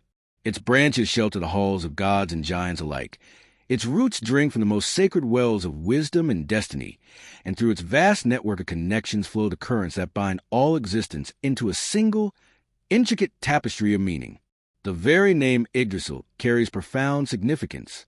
YG is one of Odin's many names, meaning the Terrible One, while Drasil translates to horse or steed. Thus, Yggdrasil is literally Odin's horse, a reference to the All-Father's 9-day sacrifice, when he hung himself from the tree's branches, pierced by his own spear, to gain the wisdom of the runes. In this act of divine self-sacrifice, Odin transformed the world tree into his mount for a journey into the deepest mysteries of existence, riding the winds of knowledge across the boundaries between life and death, wisdom and ignorance, being and non-being, the architecture of reality. Yggdrasil's structure mirrors the complex, interconnected nature of Norse cosmological understanding. This is not a universe of simple hierarchies or linear relationships, but a web of connections where each realm influences and is influenced by all others. The tree itself embodies this principal connection, its roots, trunk, and branches forming a network through which energy, information, and beings constantly flow. The great ash stands always green, its leaves never withering despite the constant gnawing of deer who feed upon its branches, the boring of insects within its bark, and the endless cycle of seasons that sweep across the realms it supports. This eternal verdancy represents the tree's role as a source of constant renewal and regeneration. No matter what catastrophe befall the Nine Worlds, no matter how much destruction Ragnarok might bring, Yggdrasil endures as a promise that life, growth, and connection will ultimately triumph over death, decay, and isolation. 3 mighty roots anchor the world tree, each extending into a different realm and drawing sustenance from sacred wells that represent fundamental aspects of existence. The first root reaches into Asgard, where it draws from the well of Urd, tended by the 3 Norns who weave the fates of gods and mortals alike. Here, the tree drinks deep of destiny itself, its growth shaped by the inexorable patterns of what was, what is, and what must come to pass. The second root delves into Jotunheim, the realm of the giants, where it finds nourishment in Mimir's well, the source of wisdom and memory. This ancient spring, guarded by the severed head of the wise giant Mimir, contains all the knowledge of past ages, and a deep understanding that comes only through sacrifice and loss. When Odin traded his eye for a single drink from this well, he acknowledged that true wisdom requires the surrendering of one perspective to gain another, deeper one. The third root extends into Nibelheim, the primordial realm of ice and mist, where it reaches toward Virgelmer, the spring from which all cold rivers flow. This is the source of the raw, elemental forces that preceded creation, the ice that, meeting the fire of Muspelheim in the void of Ginnungagap, began the process of world formation. Through this route, Yggdrasil remains connected to the fundamental forces of creation and destruction that preceded even the gods. The 9 realms, a cosmic community. Within and around the world tree's vast expanse exist the 9 realms, each distinct in character, yet intimately connected to all others through the tree's network of branches, roots, and pathways. These are not mere physical locations, but entire dimensions of existence, each embodying different aspects of the cosmic order and housing beings whose natures reflect their realm's essential characteristics. Asgard crowns the highest reaches of Yggdrasil, a realm of golden halls and crystalline streams where the Aesir gods dwell in splendor. Here stands Gladsheim, Odin's magnificent hall with its silver roof and golden pillars, and Valhalla, where fallen warriors feast and train for the final battle. Asgard represents order, wisdom, and divine purpose, yet it is not a perfect paradise. The gods who dwell here struggle with the same fundamental challenges of existence as beings in other realms. The tensions between duty and desire, wisdom and folly, the needs of the individual versus the community. The Rainbow Bridge Bifrost connects Asgard to the other realms, its shimmering arc spanning impossible distances with colors that shift and dance like aurora flames. Heimdall, the watchman of the gods, stands eternal guard at this bridge. His sense is so keen he can hear grass growing and see for hundreds of miles. The bridge itself represents a connection between divine consciousness and the rest of existence, a pathway that allows for communication and travel between different levels of reality. Alfheim, realm of the Light Elves, exists in a state of perpetual luminescence where these beautiful beings weave magic from starlight and moonbeams. The Light Elves embody inspiration, creativity, and the spark of divine consciousness that illuminates mortal minds. They are neither fully divine like the gods nor fully mortal like humans, but something between, beings of pure creative energy who serve as intermediaries between the divine realm and mortal understanding. Midgard, the middle realm, stands as the world of humanity, encircled by the great ocean where Jormungandr, the world serpent, lies with his tail in his mouth. This realm represents the human condition in all its complexity, neither purely divine nor purely chaotic, but a place where conscious beings must navigate between order and disorder, creation and destruction, wisdom and ignorance. Midgard is connected to Asgard by more than just Bifrost. It exists in constant relationship with the divine realm, as the gods have invested much of themselves in humanity's fate. Jotunheim, the realm of the giants, sprawls across wild landscapes of towering mountains, deep forests, and rushing rivers. This is a domain of the Jotnar, beings of immense power who embody the raw, untamed forces of nature. Despite being called giants, these beings are not merely large. They represent the primordial energies that existed before order was imposed upon chaos. Some Jotnar are wise counselors and allies to the gods, while others are destructive forces that threaten the cosmic order. Their realm reflects this duality, places of stark beauty and terrible danger, where wisdom and destruction dance together in an eternal cycle. Vanaheim houses the Vanir gods, the deities of fertility, prosperity, and the life force that flows through all growing things. Though once at war with the Aesir, the Vanir now live in harmony with their divine cousins, representing the integration of different aspects of divine consciousness. Vanaheim embodies the generative power of existence, the force that creates abundance, ensures a continuation of life, and celebrates the physical world's beauty and plenty. Svartalfheim, also known as Nidavellir, lies deep beneath the earth's surface where the dark elves or dwarfs forge wonders from metal and stone. These master craftsmen create artifacts of incredible power and beauty, their underground realm filled with the sound of hammers on anvils and the glow of forge fires. The dark elves represent the transformative power of skill and dedication, the ability to take raw materials and shape them into objects of power and beauty through patience, knowledge, and craft. Muspelheim blazes with eternal fire in the southern reaches of existence, ruled by Surk, the fire giant who will one day lead the forces of destruction at Ragnarok. This realm of pure flame represents the creative and destructive power of fire, the force that can bring warmth and light or consume everything in its path. Muspelheim reminds us that destruction and creation are often the same force viewed from different perspectives. Niflheim spreads its primordial mist across the northern reaches, a realm of ice, fog, and the cold rivers that flow from Virgelmer. This is one of the oldest realms, representing the fundamental forces that existed before creation began. Within Niflheim lies Helheim, the realm of the dead ruled by Hel, Loki's daughter. This connection between the primordial ice realm and the domain of death suggests that death is not an ending, but a return to the fundamental state from which all life emerges. The creatures of the tree. Yggdrasil teems with life, hosting creatures whose interactions mirror the complex relationships that exist throughout the cosmic order. At the very crown of the tree perches an enormous eagle whose name is lost to time, though some call him Verfilnir, storm-pale, or weather-bleached. This great bird surveys all the realms from his lofty perch, his keen eyes witnessing the endless dramas of gods, giants, elves, and mortals alike. Between the eagle's eyes sits a hawk named Verfilnir, whose sharper sight can detect even finer details across the vast expanse of existence. The eagle at Yggdrasil's crown represents elevated consciousness, the ability to perceive patterns and connections that remain invisible to those caught up in the immediate dramas of their particular realm.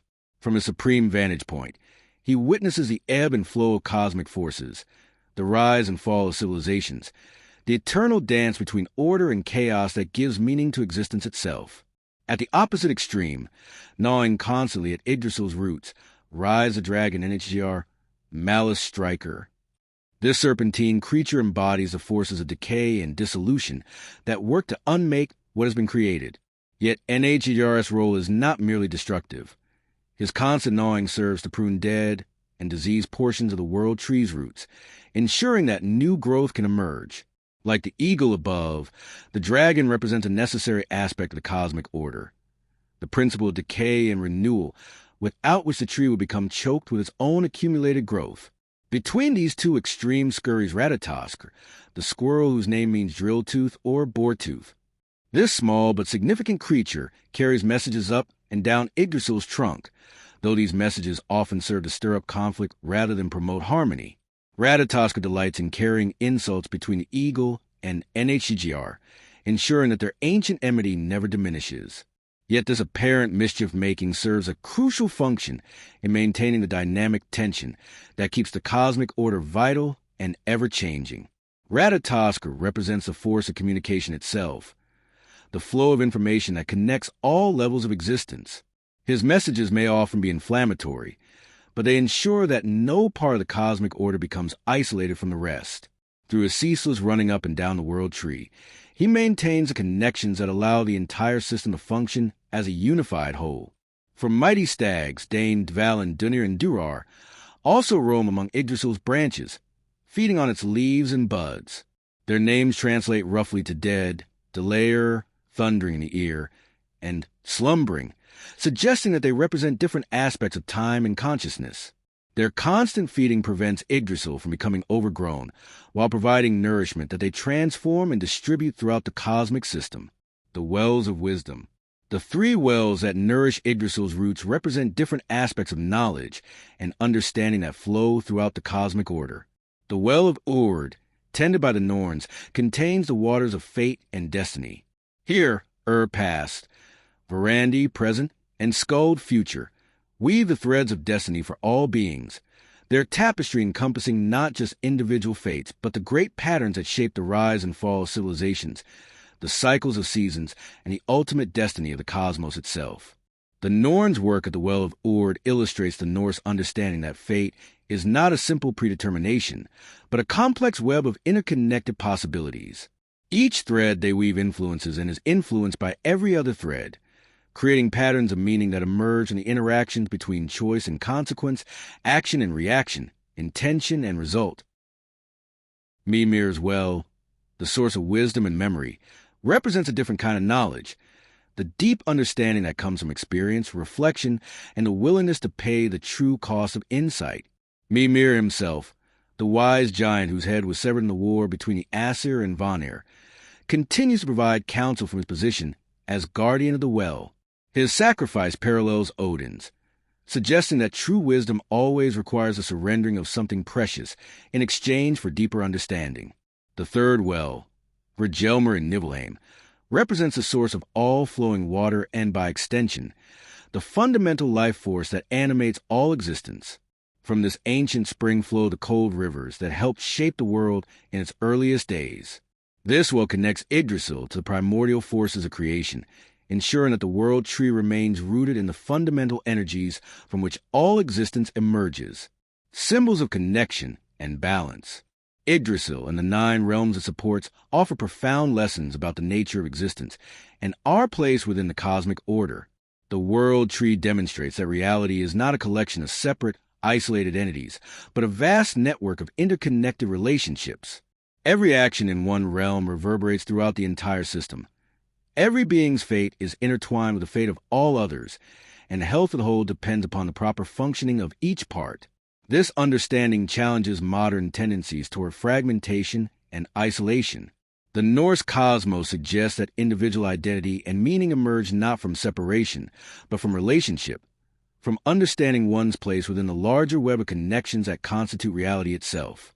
Just as Yggdrasil draws its strength from multiple sources and supports multiple realms, so too do conscious beings find their fullest expression when they recognize and embrace their connections to the larger community of existence.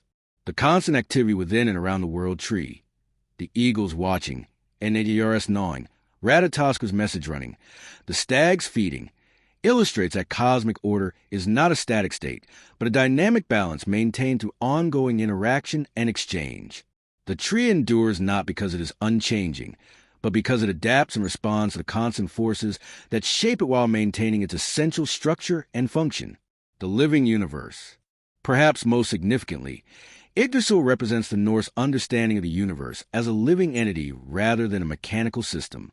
The world tree breathes with the rhythm of seasons, grows through the accumulation of experience and wisdom, and responds to the needs and actions of the beings it supports. It is not simply a stage upon which the drama of existence plays out, but a participant in that drama, affected by and affecting everything that occurs within its embrace. This living quality extends the 9 realms themselves, each of which possesses its own character, needs, and destiny. The realms are not mere locations, but communities of being, each contributing its unique gifts to the cosmic order, while drawing strength and meaning from its relationships with all the others. The gods of Asgard need the wisdom of the giants, the creativity of the elves, and the stability of human devotion. The giants require the order that the gods provide. Humans depend upon divine guidance and inspiration, while offering their own unique perspectives on existence. In our contemporary world, often characterized by feelings of disconnection and meaninglessness, Yggdrasil offers a powerful alternative vision. It suggests that we exist within a vast community of being, that our individual lives gain meaning through our relationships with others, and that the health of the whole depends upon each part fulfilling its proper role while remaining open to the gifts and wisdom that flow from every other part of the system. The world tree stands as an eternal reminder that existence itself is a collaborative enterprise, a vast conversation between different forms of consciousness, each contributing its unique voice to the ever-growing symphony of meaning that constitutes reality. In its branches, we glimpse the possibility of a truly integrated existence, where individual identity and cosmic belonging, personal growth and universal service, mortal limitation, and eternal significance all find their proper place within a great tree of life that supports and connects all things. Through Yggdrasil's example, we learn that true wisdom lies not in isolation or domination, but in understanding and embracing our place within the vast web of relationship that constitutes the living universe. Like the world tree itself, we are called to sink our roots deep into the wells of wisdom and memory, while reaching our branches toward the light of higher consciousness, serving as bridges and connections that allow the life force of existence to flow freely throughout the cosmic community, of which we are all essential parts. Chapter 7. The Valkyries and Valhalla. The warrior maidens in the Hall of the Dead. Above the tumult of clashing steel and the thunder of war cries, where mortal valor meets its ultimate test, there ride the most fearsome and beautiful beings in all the 9 realms. They are the Valkyries, the choosers of the slain, warrior maidens who serve Odin's will upon the battlefield, their presence marking the boundary between life and death, victory and defeat, mortal glory and eternal honor. With raven black hair streaming behind them like battle banners and armor that gleams with the cold fire starlight, they sweep across the chaos of war on winged horses, their keen eyes seeking those whose time has come to join the immortal host. The Valkyries embody one of Norse mythology's most profound concepts, that death in battle is not an ending but a transformation, a passage from one form of service to another, more glorious purpose. They serve as divine intermediaries, bridging the world of the living and the realm of the honored dead, ensuring that the cosmic order maintains its warriors for the final battle that will determine the fate of all existence. Their very name reveals their function, Val meaning slain and Courage meaning to choose. Yet this choosing is no arbitrary selection, but a careful evaluation of courage, honor, and the worthiness that marks a warrior's soul. The Valkyries see beyond the mere physical act of fighting to the inner spirit that drives a warrior forward even in the face of certain death. They recognize the sacred flame of honor that burns within those who place duty above self-preservation, community above personal survival, the divine squadron. The Valkyries exist in a unique position within the Norse cosmic hierarchy. They are neither goddesses born to divinity nor mortal women elevated to divine status, but something between, beings created for a specific purpose that combines both martial prowess and spiritual insight. Some sources suggest they are Odin's daughters, born of his need for agents who could understand both the warrior's heart and the necessities of divine planning. Others describe them as chosen from among the most exceptional mortal women, elevated to their position through their own demonstrations of courage and wisdom. What remains consistent across all accounts is their absolute loyalty to the All-Father and their unwavering dedication to their sacred duty. They serve as extensions of Odin's will, carrying out his complex strategies for gathering the army that will fight at Ragnarok. Yet they are not mere instruments. Each Valkyrie possesses her own personality, her own understanding of honor and courage, and her own relationships with the warriors she guides from battlefield to Valhalla. The most famous of their number include names that resonate with power and purpose. Brynhild, whose wisdom and fierce independence would shape the fate of heroes. Sigrun, who loved a mortal warrior so deeply that she transcended the boundaries between life and death. Skuld, who serves among the Norns as well as the Valkyries, weaving fate and choosing the slain in equal measure. Gondel, whose spear never misses its intended target. Hildur, whose presence on the battlefield ensures that combat continues until its destined conclusion. And Geirskogul, whose name means Spear Skogul, a warrior maiden whose weapon determines the tide of battle. Each Valkyrie embodies different aspects of the warrior ideal. Not just physical courage, but the complex virtues that make a true hero. Loyalty that transcends death, wisdom that sees beyond immediate circumstances, compassion that recognizes the nobility in one's enemies, and the tragic understanding that the greatest honor sometimes requires the ultimate sacrifice. The moment of choosing. The act of choosing the slain represents one of the most critical moments in Norse cosmology, for it determines not just individual fates, but the very composition of the army that would defend the gods and the cosmic order at the world's end. When a Valkyrie appears on a battlefield, her presence transforms what might seem like random death into purposeful sacrifice, elevating the fallen warrior from mere casualty to eternal champion. The choosing is not a simple matter of selecting the bravest or most skillful fighters, though courage and martial prowess certainly factor into the decision. The Valkyries look deeper, seeking warriors whose hearts embody the values that will be needed in the final battle. Not just the ability to fight and die, but the wisdom to know when fighting is necessary, the loyalty to stand by one's comrades regardless of the odds, and the spiritual strength to maintain hope even in the face of certain defeat.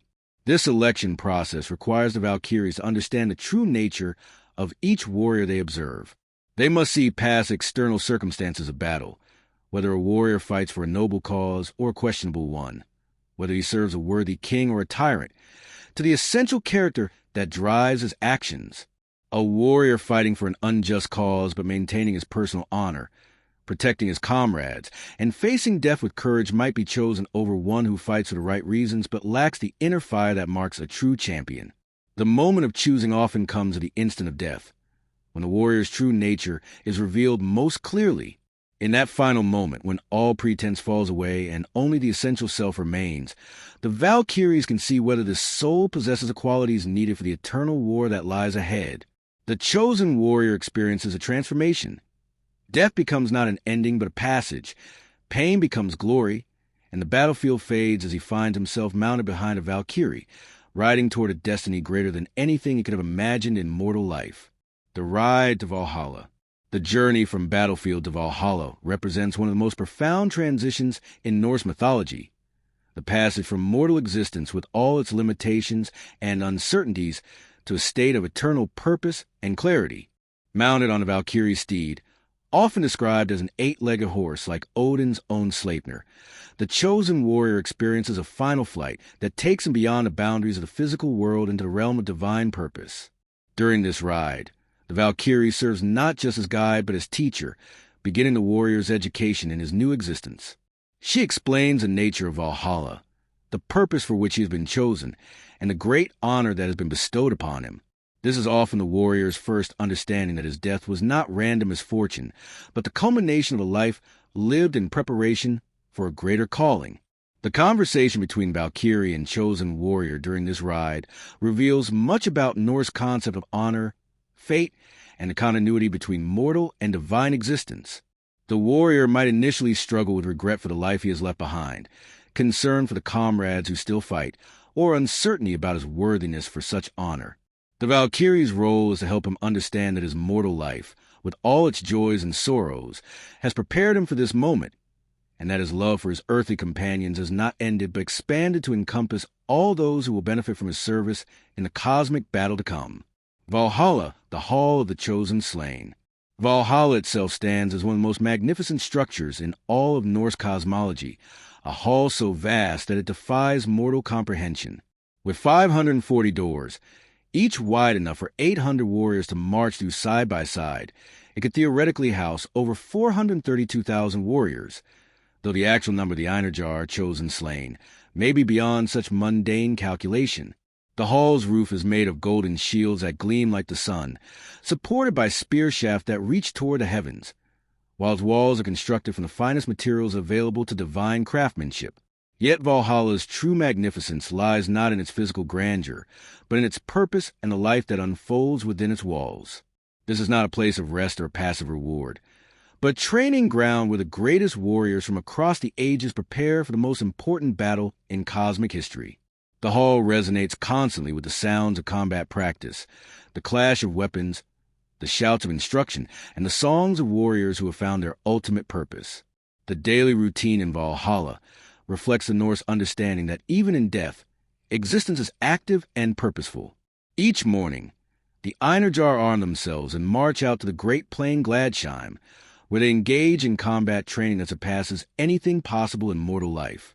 Here, warriors who died centuries apart can test their skills against each other, learn new techniques, and push their abilities to heights impossible when constrained by mortal flesh and blood. These battles are not mere exercise, but genuine combat in which warriors may be wounded or even killed, only to be restored whole at the end of each day.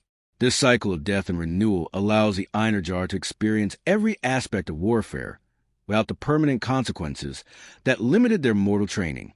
They can explore the extremes of courage, test the boundaries of tactical thinking, and develop the absolute fearlessness that will be needed when they face the forces of chaos at Ragnarok.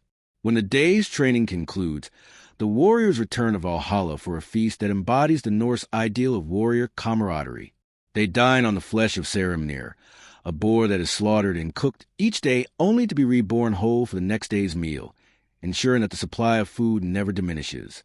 They drink mead served by the Valkyries themselves, who move among the tables not as servants but as honored companions, sharing in the warriors' conversations and adding their own insights to discussions of strategy, honor, and the approaching final battle.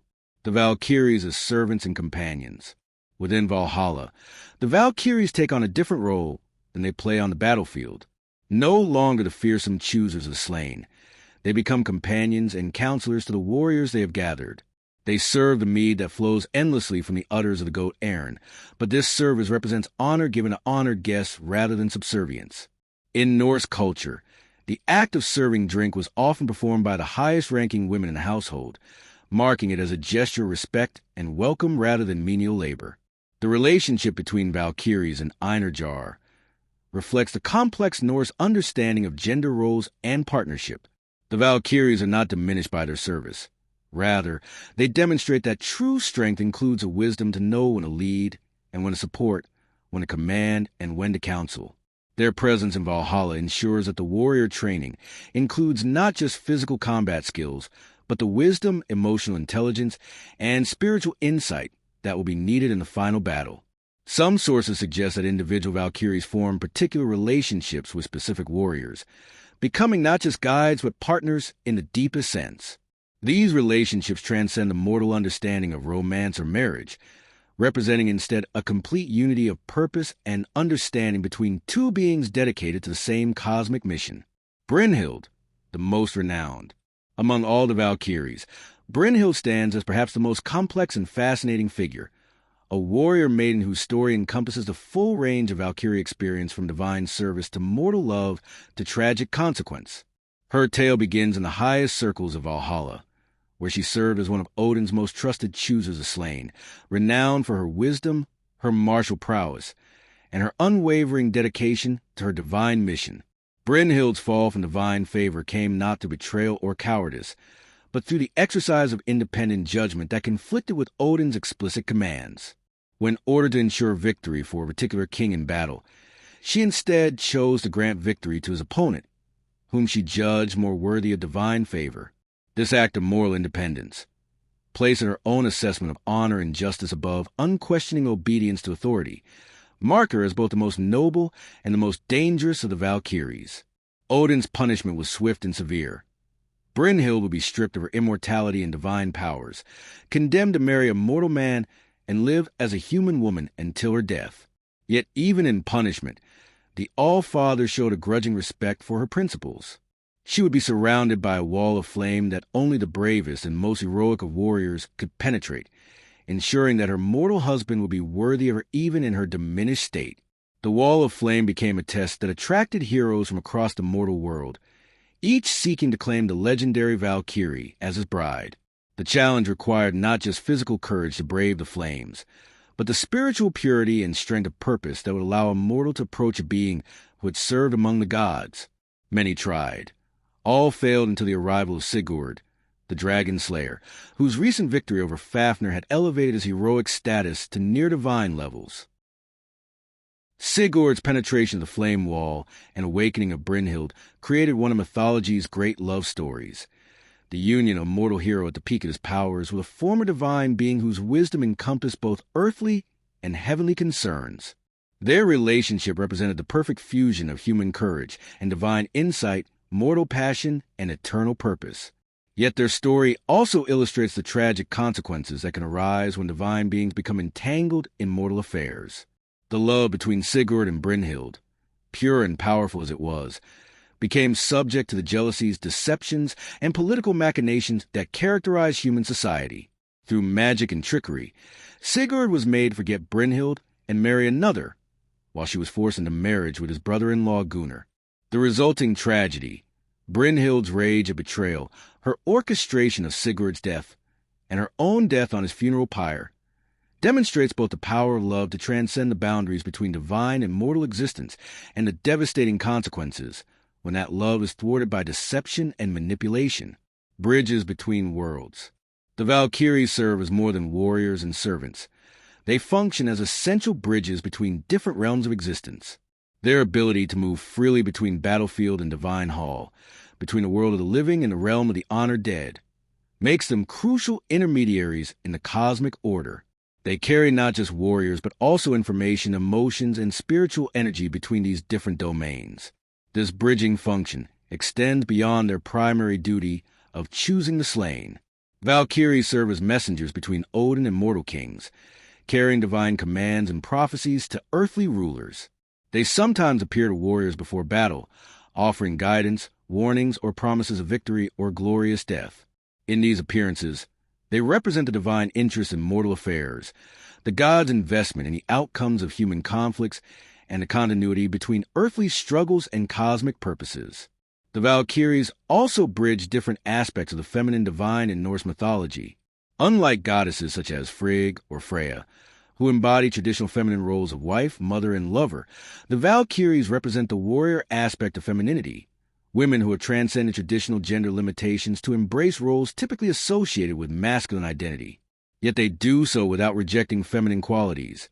Instead, they integrate wisdom, intuition, and emotional intelligence with martial prowess and strategic thinking. The continuity of honor. Perhaps most importantly, the Valkyries in Valhalla represent the Norse belief that honor and purpose transcend death. The warrior who dies courageously in battle does not simply end. Instead, he continues his service in a higher form, his earthly struggles transformed into preparation for a cosmic mission of ultimate importance. This continuity provides meaning not just for the individual warrior's death, but for all the struggles and sacrifices that characterize mortal existence. The concept of the Einar suggests that no act of courage is ever truly lost, no sacrifice ever truly wasted. The warrior who falls defending his village, the hero who dies attempting to protect the innocent, the leader who gives his life for his people. All of these deaths, if undertaken with true courage and honor, become part of a larger narrative that extends beyond individual mortality into the realm of eternal significance. This understanding transforms the relationship between life and death from one of termination to one of transformation. Death becomes not the end of the story, but the beginning of a new chapter, not the failure of mortal existence, but its ultimate fulfillment.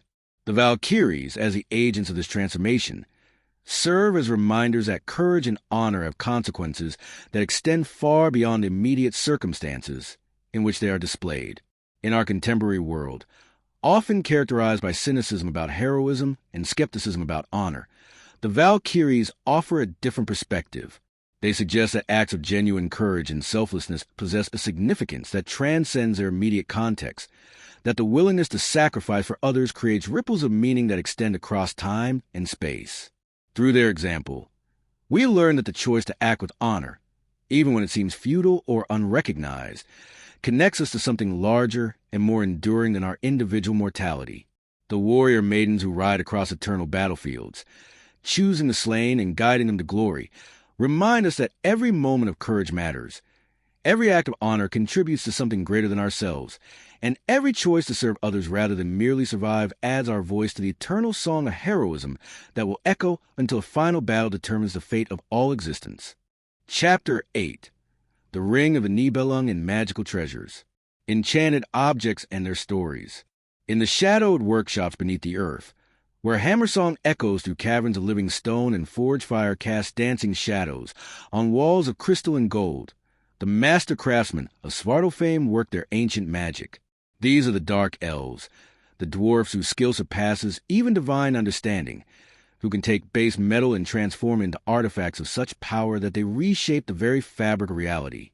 Their creations are not mere objects but living embodiments of will and desire, vessels that contain within their gleaming forms the hopes and fears, ambitions and curses that define the complex relationships between gods, mortals, and the forces that govern existence itself. The magical treasures of Norse mythology represent far more than displays of supernatural craftsmanship. Each enchanted object serves as a focal point for the deeper truths about power, desire, and the consequences of ambition. These artifacts reveal how the pursuit of perfection, the hunger for control, and the dream of transcending natural limitations can create wonders that both elevate and destroy those who possess them. They are teachers disguised as treasures, philosophers forged in fire and magic, whose stories illuminate the paradoxes inherent in the relationship between creation and destruction, blessing and curse, gift and burden. The Forge of Creation. The creation of magical objects in Norse mythology follows patterns that reveal profound insights about the nature of power and craftsmanship. These artifacts are never created casually or without cost. Each represents the culmination of extraordinary skill, the fulfillment of desperate need, or the consequence of divine ambition. The dwarfs who forge them are not merely skilled artisans, but beings who understand the fundamental forces that shape reality, artists who work with the raw materials of creation itself. The workshops of Svartalfheim exist in a liminal space between the ordered realm of divine consciousness and the chaotic forces of primordial creation.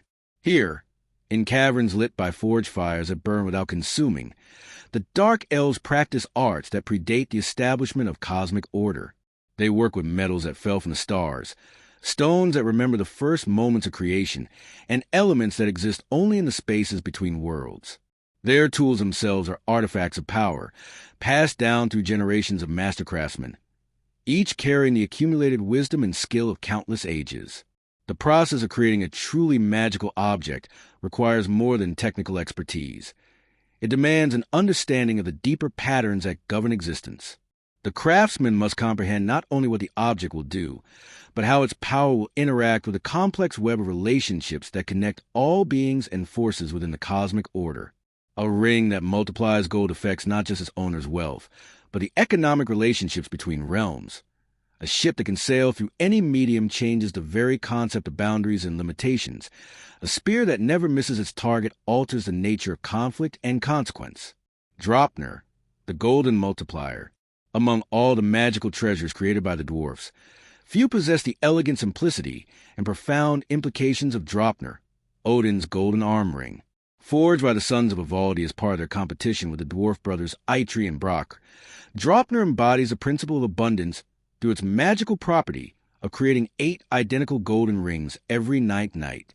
This seemingly simple enchantment carries within it complex questions about the nature of wealth, value, and the consequences of unlimited abundance.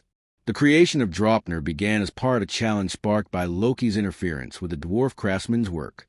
After the trickster's sabotage nearly ruined their creations, the sons of Ivaldi sought to prove their supremacy by crafting objects of such perfection that they would demonstrate the highest levels of their art. Draupnir emerged from this competitive environment, its makers pouring into the golden ring not just their technical skill, but their understanding of cosmic principles. The ring's power of multiplication reflects the Norse understanding of how wealth and abundance function within the cosmic order. Unlike simple accumulation, which merely concentrates existing resources, Draupnir's magic represents true creation, the bringing into existence of value that did not previously exist. Yet this power comes with implicit responsibilities and dangers that reveal themselves through the ring's history and the consequences of its use. Odin's possession of Draupnir grants him a form of economic power that transcends normal concepts of wealth. The All-Father can create treasures to reward loyal service, fund expeditions across the 9 realms, or demonstrate his divine generosity without depleting any finite resource. Yet the ring also places him at the center of complex questions about the distribution of wealth and power. If abundance can be created at will, what obligations does the Creator have to those who suffer from scarcity?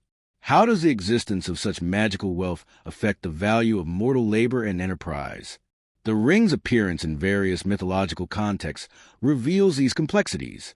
When Odin places Draupnir on Baldur's funeral pyre, the gesture represents not just a father's grief, but a sacrifice of economic power for emotional and spiritual purposes.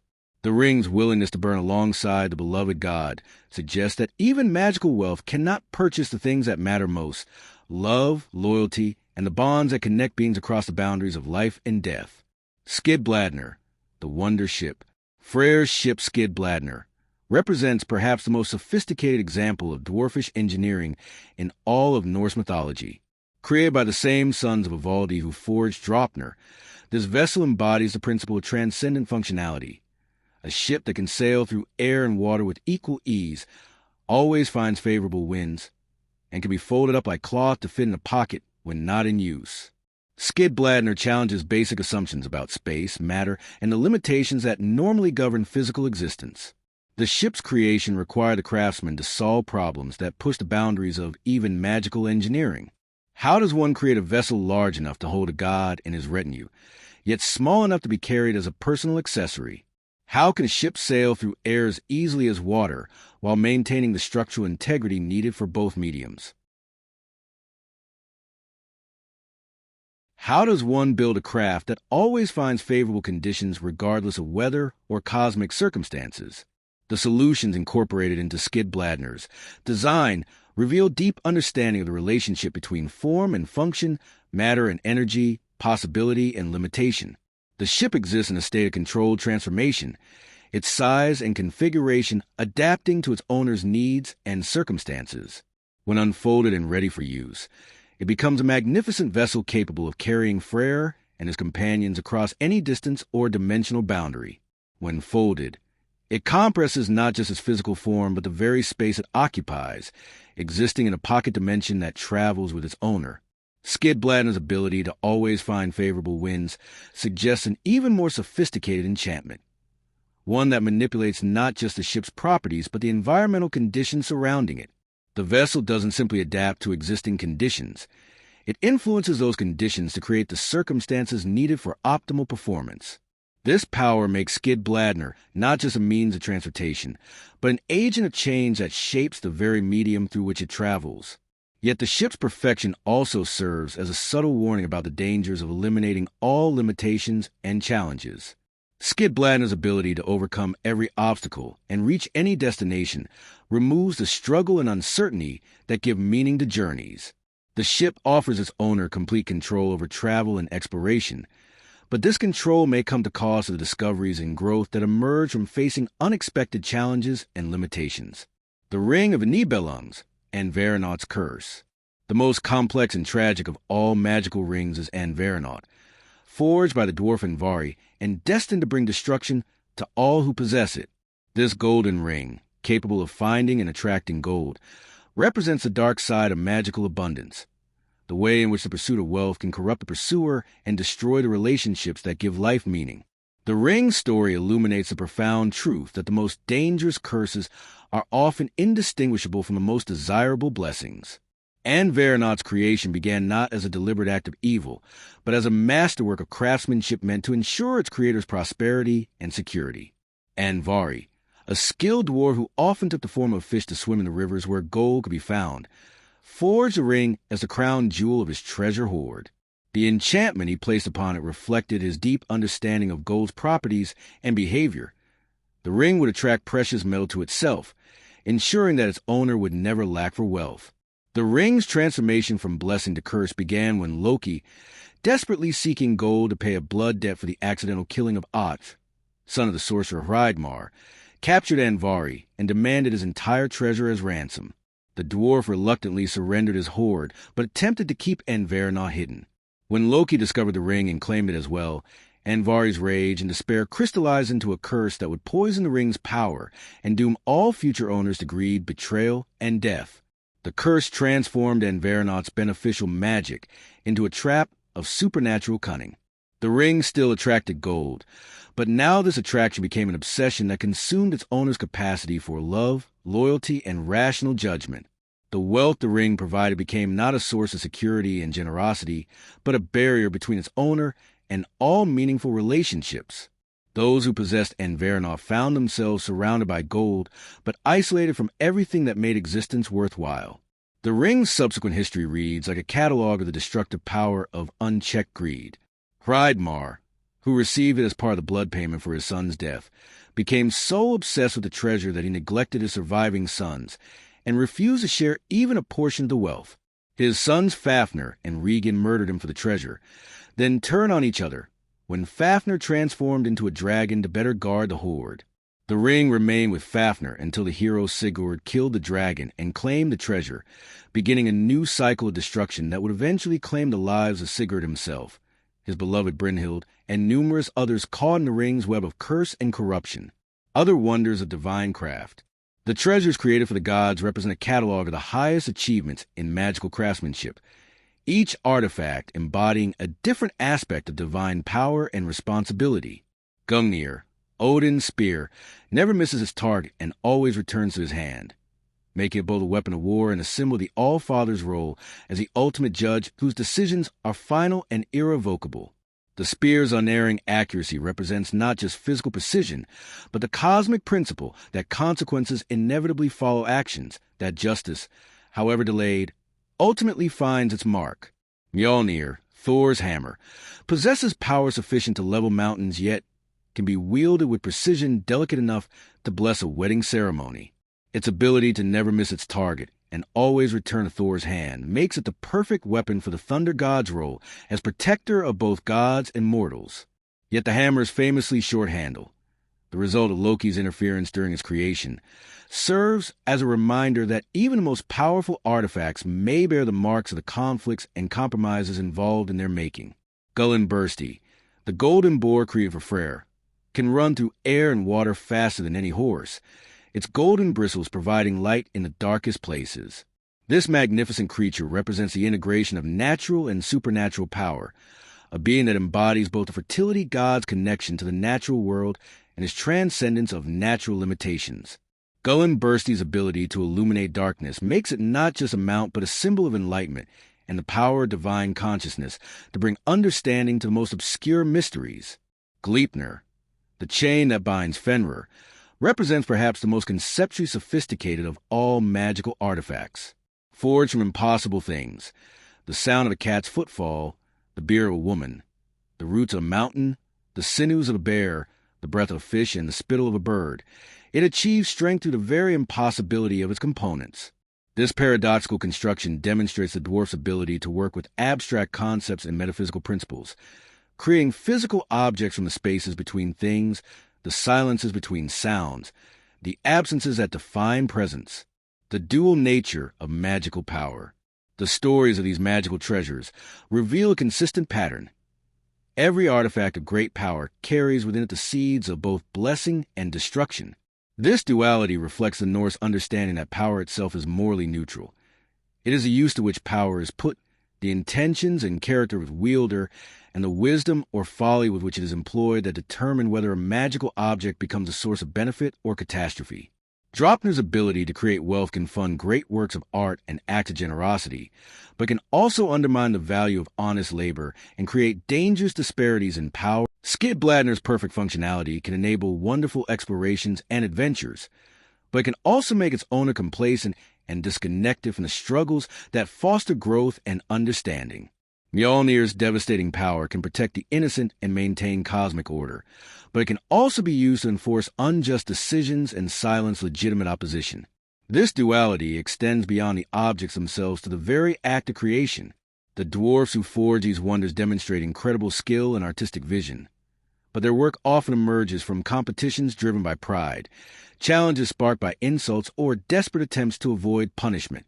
The greatest treasures arise not from peaceful contemplation, but from conflict, pressure, and the need to prove superiority or avoid catastrophe. Lessons in desire and ambition. The magical treasures of Norse mythology serve as profound teachers about the nature of desire, ambition, and the pursuit of perfection. They reveal that the objects we create to fulfill our deepest needs often become sources of new problems and challenges. The ring that provides unlimited wealth creates new questions about justice and responsibility. The ship that can go anywhere removes the meaning that comes from struggle and limitation. The weapon that never misses eliminates the uncertainty that makes victory meaningful. These artifacts suggest that the problem is not with desire or ambition themselves, but with the assumption that external objects can provide complete fulfillment or solve fundamental existential challenges. The gods who possess these treasures remain subject to fate, still struggle with difficult decisions, and continue to face the ultimate limitation of Ragnarok. Their magical artifacts enhance their capabilities, but do not eliminate the basic conditions of existence: the need to make choices, accept consequences, and find meaning within limitation. The treasures also reveal the importance of understanding the full implications of our creations and desires. The dwarfs who forge magical objects often focus on solving immediate technical challenges without considering the broader consequences of their innovations. Similarly, those who commission or acquire magical artifacts frequently concentrate on their immediate benefits, while ignoring the long-term costs and complications their power may create.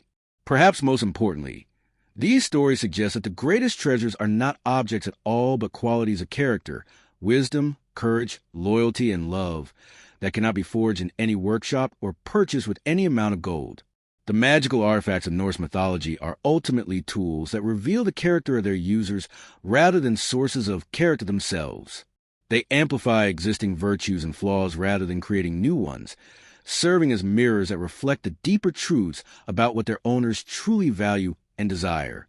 In our own age of technological marvels and material abundance, these ancient stories offer valuable perspective on the relationship between our creations and our happiness. They remind us that the most powerful objects and technologies are only as beneficial as the wisdom and character of those who employ them, and that the pursuit of perfect solutions to human problems may create new challenges that are more complex and dangerous than those they were designed to solve. The magical treasures of the Norse cosmos stand as eternal reminders that true wealth lies not in what we possess, but in what we become, that genuine power emerges not from our artifacts, but from our understanding, and that the most meaningful adventures are not those made possible by perfect vehicles, but those undertaken with imperfect tools by characters strong enough to transform obstacles into opportunities for growth and discovery. Chapter 9. The Death of Balder, the beginning of the end of the gods. In the golden halls of Asgard, where the gods dwelt in splendor and seemed untouchable by mortal concerns, there lived one who was beloved above all others. Balder the Beautiful, son of Odin and Frigg, was the embodiment of light itself. Not merely the physical light of sun and flame, but the spiritual radiance of purity, joy, and goodness. His very presence could banish shadows from the darkest corners, and his laughter rang through the halls like silver bells on a summer breeze. Balder possessed a beauty that transcended the merely physical. His hair shone like spun gold, his eyes held the depth of summer skies, and his skin glowed with an inner luminescence that seemed to come from his soul itself. But it was not his appearance alone that made him precious to gods and mortals alike. Balder was gentle where others were fierce, wise where others acted in haste, and just where others might show favoritism. He was a mediator in disputes, the voice of reason and counsel, and the beacon of hope when darkness threatened the 9 realms. Every creature in the cosmos loved Balder instinctively. Birds would alight on his shoulders without fear. Flowers bloomed more brightly in his presence. And even the most hardened warriors would find their anger melting away when he spoke with his characteristic warmth and understanding. He was married to Nanna, a goddess of moon and joy, and their love was a thing of legend, pure and radiant as starlight, enduring as the mountains themselves. Yet in this perfect life, in this existence that seemed blessed beyond measure, darkness began to creep into the realm of dreams. The dreams of doom. It began subtly as nightmares often do. At first, Balder would wake with only a vague sense of unease, a shadow at the edge of memory that dissolved like morning mist when he tried to grasp it. But as the nights passed, the dreams grew more vivid, more insistent, more terrifyingly real. In these visions, Balder saw his own death played out in countless variations. Sometimes he fell in battle, struck down by a weapon that blazed with supernatural malice. Sometimes he sickened and wasted away, his light dimming like a guttering candle. Sometimes he drowned in dark waters that reflected no stars, or burned in fires that gave no warmth. Each dream was different in its details, but the ending was always the same. Balder the Beautiful would die, and with his death, something essential would go out of the world forever. The dreams haunted not only Balder's sleep, but his waking hours as well. The god who had never known true fear found himself starting at shadows, hesitating before doorways, wondering if each sunrise might be his last. His radiance, though still present, seemed somehow dimmed, like sunlight filtered through gathering storm clouds. Nanna was the first to notice the change in her beloved husband. She saw how he would pause mid-sentence, his eyes growing distant, as if listening to voices only he could hear. She watched him touch his chest absently, as if checking that his heart still beat, and noticed how he lingered longer in their embraces, holding her as if she might vanish like smoke. "My love," she said one evening as they sat together watching the aurora dance across the sky, "what troubles you so deeply? Your light has grown dim, and I fear for you." Balder turned to her, and in his eyes she saw something she had never seen before in all their years together. Genuine terror. "I dream of death, Nanna," he whispered, his voice carrying none of its usual confidence. "Night after night, I see my own ending. I know it sounds foolish. I am a god. After all, death should hold no power over me. Yet these visions feel more real than reality itself." Nanna's heart clenched with fear, but she forced herself to remain calm. "Dreams are often misleading, my lord. Perhaps they speak not of literal death, but of change, of transformation. You know how prophetic visions can twist truth into strange shapes." But even as she spoke these comforting words, Nanna felt a chill deeper than any winter wind. For she too had begun to dream, and in her dreams, she stood alone in their hall, calling out to a husband who would never answer again. Word of Balder's dream spread quickly through Asgard, for gods are no better than mortals at keeping secrets that matter. Soon, the entire Aesir court was buzzing with concern and speculation.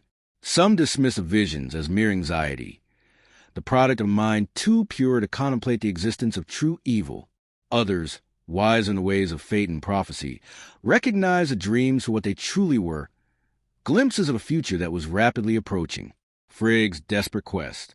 No one was more affected by news of Balder's dreams than his mother, Frigg.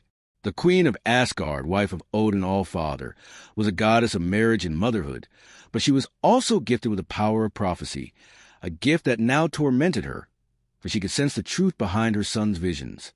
The threads of fate were weaving toward a dark pattern, and at its center lay Balder's doom. Frigg was not a goddess to accept fate passively, however. Where others might despair or rage against the inevitable, she chose action. If the future was approaching in which her beloved son would die, then she would take whatever steps necessary to prevent it. She would not merely postpone the inevitable. She would change fate itself. "I will not lose him," she declared to Odin as they stood together in the high tower of Gladsheim, looking out over the 9 realms spread below them. "I care nothing for prophecy or the will of the Norns. Balder is my son, the light of my life, and I will protect him with every power at my disposal." Odin, who had his own reasons for dreading Balder's death, for his ravens had whispered to him of Ragnarok and the role his son's past would play in the end of all things, nonetheless felt bound to speak words of caution. "My wife, you know as well as I that fate cannot be cheated permanently. The Norns weave what they will, and even gods must eventually bow to their design." "Perhaps," Frigg replied, her eyes blazing with maternal determination, "but that does not mean I will not fight. That does not mean I will surrender my child without exhausting every possibility." She turned from the window, her decision made. "I will travel to every corner of creation. I will speak to every being, every force, every element of nature itself, and I will extract from each an oath that they will never harm my son." It was an ambitious plan, perhaps even an impossible one. Yet Frigg possessed resources that few could match. As queen of the gods and mistress of many magical arts, she commanded respect throughout the 9 realms.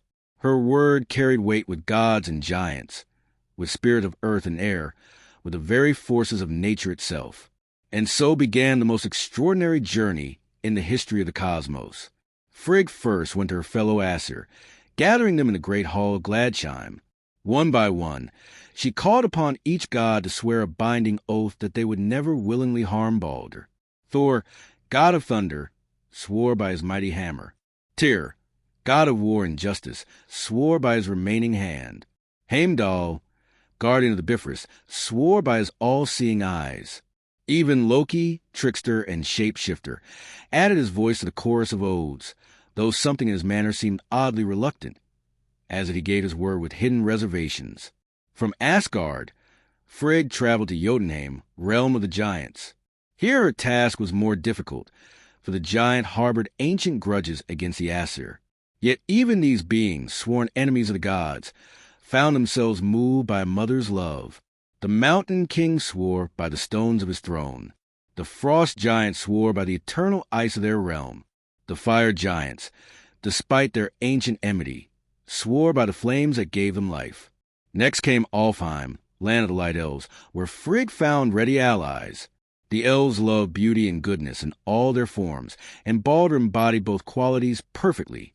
They swore their oaths gladly, binding themselves never to harm the shining god. From the light to the darkness, Frigg descended to Svartalfheim, realm of the dark elves and dwarves. Here, in caverns lit only by the glow of forge fires, she found a different sort of welcome. The dark elves were suspicious and calculating, more concerned with bargains and oaths. Yet even they could not resist the power of Frigg's pleading, and one by one they gave their word. Midgard, the realm of humanity, proved both easiest and most challenging. Humans loved Balder instinctively, seeing in him everything they aspired to become. Kings and peasants alike swore readily to protect the god of light. Yet there were so many humans scattered across vast continents, speaking countless languages, following myriad customs. Frigg spent months among them, traveling from village to village, kingdom to kingdom, ensuring that every single human soul was bound by oath. The animal kingdom required a different approach entirely. Frigg could not speak to every individual creature. Their numbers were beyond counting. Instead, she sought out the representatives of each species, the firstborn and the wisest, and from them extracted oaths that would bind all their kind. The king of eagles swore for all birds. The lord of wolves spoke for all beasts of the hunt. The ancient whale mothers bound all creatures of the sea. Even the plants yielded to Frigg's determination. She spoke to the spirit of every tree, from the mightiest oak to the smallest sapling. She gained oaths from the grass of the fields, the grain in the granaries, the flowers in the meadows, thorns and nettles, poison ivy and deadly nightshade. All promised never to harm Balder. The very elements themselves were brought under oath. Fire swore by its own burning essence. Water pledged by its flowing nature. Earth promised by its enduring strength. Air vowed by its infinite freedom. Metals were not forgotten. Iron swore by its strength. Gold pledged by its purity. Silver vowed by its brilliance. Bronze, copper, tin, every metal known to gods or mortals gave its binding word. Finally, Frigg turned to the forces of disease and poison, extracting oaths even from these enemies of life. Plague spirits reluctantly agreed never to touch Balder. The essences of deadly toxins bound themselves with bitter reluctance. Even death itself, in its various forms, grudgingly promised to stay its hand. When at last Frigg returned to Asgard, months had passed, and she was weary beyond measure. Yet her heart soared with triumph. She had done what no being in the history of the cosmos had ever accomplished. She had gained the promise of literally everything in creation to protect her son. The joy of invincibility. Word of Frigg's success spread quickly through Asgard, and there came a wave of jubilation unlike anything the gods had experienced in ages. Balder, freed from the terror of the prophetic dreams, seemed to glow more brightly than ever. His laughter returned, ringing to the halls like music, and his presence once again brought joy wherever he went. But it was not long before the gods discovered an unexpected side effect of Frigg's magical protection. During a friendly sparring match in the courtyard of Gladsheim, Thor playfully hurled his hammer Mjolnir at Balder, only to watch in amazement as the mighty weapon simply bounced off the god of light like a pebble thrown at a mountainside. Intrigued, the gods began to experiment. Tyr drew his sword and struck at Bald, but the blade turned aside as if it had struck the hardest diamond. Heimdall shot an arrow, but it curved away in mid-flight, unable to find its target. Even when Balder stood perfectly still and commanded them to strike, no weapon could touch him.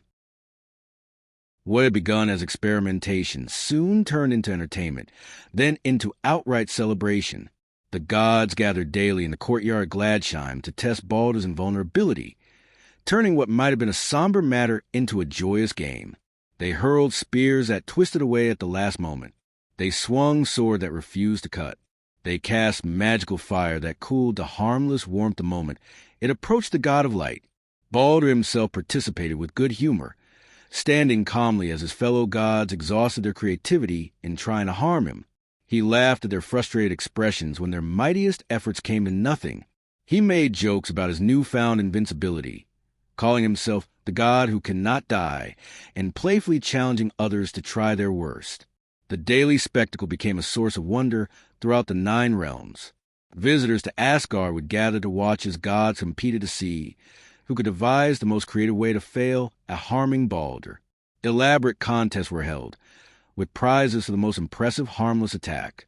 The mood was festive, almost carnival-like, as if the gods had suddenly remembered what it felt like to be truly carefree.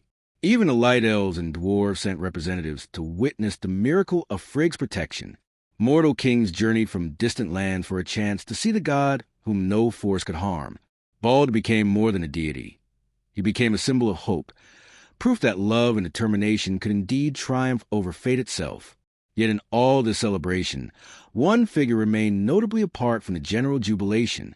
Loki, the shapeshifter, the silver-tongued trickster, watched the daily displays with an expression that grew darker with each passing day. Where others saw wonder and joy, he saw something else entirely, an affront to natural order, a disruption of the careful balance that kept the cosmos functioning. Loki's growing resentment. Loki had always occupied an unusual position among the Aesir. Though he was Odin's blood brother and had served the gods faithfully in many adventures, he was not truly one of them. His parentage was giant-born, his nature mercurial and unpredictable. Where the other gods embodied noble ideals and heroic virtues, Loki represented something more ambiguous. The necessary chaos that prevented order from becoming stagnation, the questioning voice that challenged comfortable assumptions. In the past, this role had been valuable, even essential. Loki's schemes and tricks had often led to unexpected benefits to the gods, forcing them to grow stronger or more clever in response to his challenges. His shape-shifting abilities and silver tongue had helped him out of countless difficulties. He was a catalyst that kept Asgard dynamic and vital. But now, watching Balder stand untouchable at the center of daily celebrations, Loki felt something he had rarely experienced before: true exclusion. The god of light was everything Loki was not. Pure where Loki was complex, beloved where Loki was tolerated, radiant where Loki cast shadows. And now Balder had achieved something that even Loki, for all his cunning and magical power, could never claim: complete immunity from harm. The daily spectacles in the courtyard became torture for Loki. He was forced to participate, expected to join in the general celebration, required to smile and laugh as if he shared the other's joy. But with each passing day, the laughter grew more forced, the smile more brittle. A poison was growing in his heart. Not the magical kind that could be sworn away by oaths, but the insidious venom of envy and resentment. "Look at them," he muttered to himself as he watched Thor's lightning bounce harmlessly off Balder's chest. "Look how they celebrate his invulnerability, as if it were the greatest achievement in the history of creation. Do they not see how unnatural this is? How it upsets the balance of everything?" Yet even as Loki told himself that his growing hatred was based on philosophical concerns about cosmic balance, he knew the truth was simpler and uglier. He was jealous. Jealous of Balder's universal popularity. Jealous of the way every creature in creation had willingly sworn to protect him. Jealous of the pure joy that surrounded the god of light like an aura. Loki had always prided himself on his intelligence, on his ability to see through facades and understand the hidden truths behind apparent realities. Now he turned this analytical mind toward the spectacle of Baldur's invulnerability, and slowly, inevitably, he began to wonder, had Frigg truly gained O's from everything in creation? In a cosmos so vast and varied, was it really possible that nothing had been overlooked? The question gnawed at him like a physical hunger. During the day, he participated in the courtyard games with forced enthusiasm, but at night, he lay awake turning the problem over in his mind. Frigg was powerful, certainly, and determined beyond measure, but she was also a single individual attempting to catalog and bind every single element of an infinite universe. Surely, somewhere in all that vastness, she must have missed something. The more Loki thought about it, the more convinced he became that there had to be an oversight, some small detail, some seemingly insignificant element that had escaped Frigg's attention. And once he found it, for he was absolutely certain now that he would find it, what then? What would he do with that knowledge? At first, he told himself he would simply satisfy his curiosity. He would prove to himself that Frigg's protection was not as perfect as everyone believed, and then he would decide what to do with the information. Perhaps he would tell Odin, warning the Allfather that his wife's great work contained a flaw. Perhaps he would inform Frigg herself, giving her the chance to correct the oversight. But deep in his heart, in the dark places where his jealousy and resentment festered like infected wounds, Loki already knew the truth. He was not seeking this knowledge to help or protect anyone. He was seeking it because he could no longer bear to watch Baldur stand untouchable at the center of everyone's love and admiration. He was seeking it because he wanted to prove that even the most beloved of the gods was not beyond the reach of harm. He was seeking it because, somewhere in the twisted depths of his soul, he wanted Baldur to suffer. The fatal oversight. Loki's opportunity came during one of the great feasts in Valhalla, when all the gods gathered to celebrate some minor victory over the giants. The hall rang with laughter and song, and mead flowed like rivers of gold. Baldur, radiant as always, sat at the place of honor beside his father Odin, regaling the assembled company with tales of his recent travels through Midgard. Frigg, glowing with maternal pride, listened to her son's stories with obvious delight. She had good reason to be satisfied. Her great work of protection had been successful beyond all hope, and Baldur seemed happier and more confident than ever before.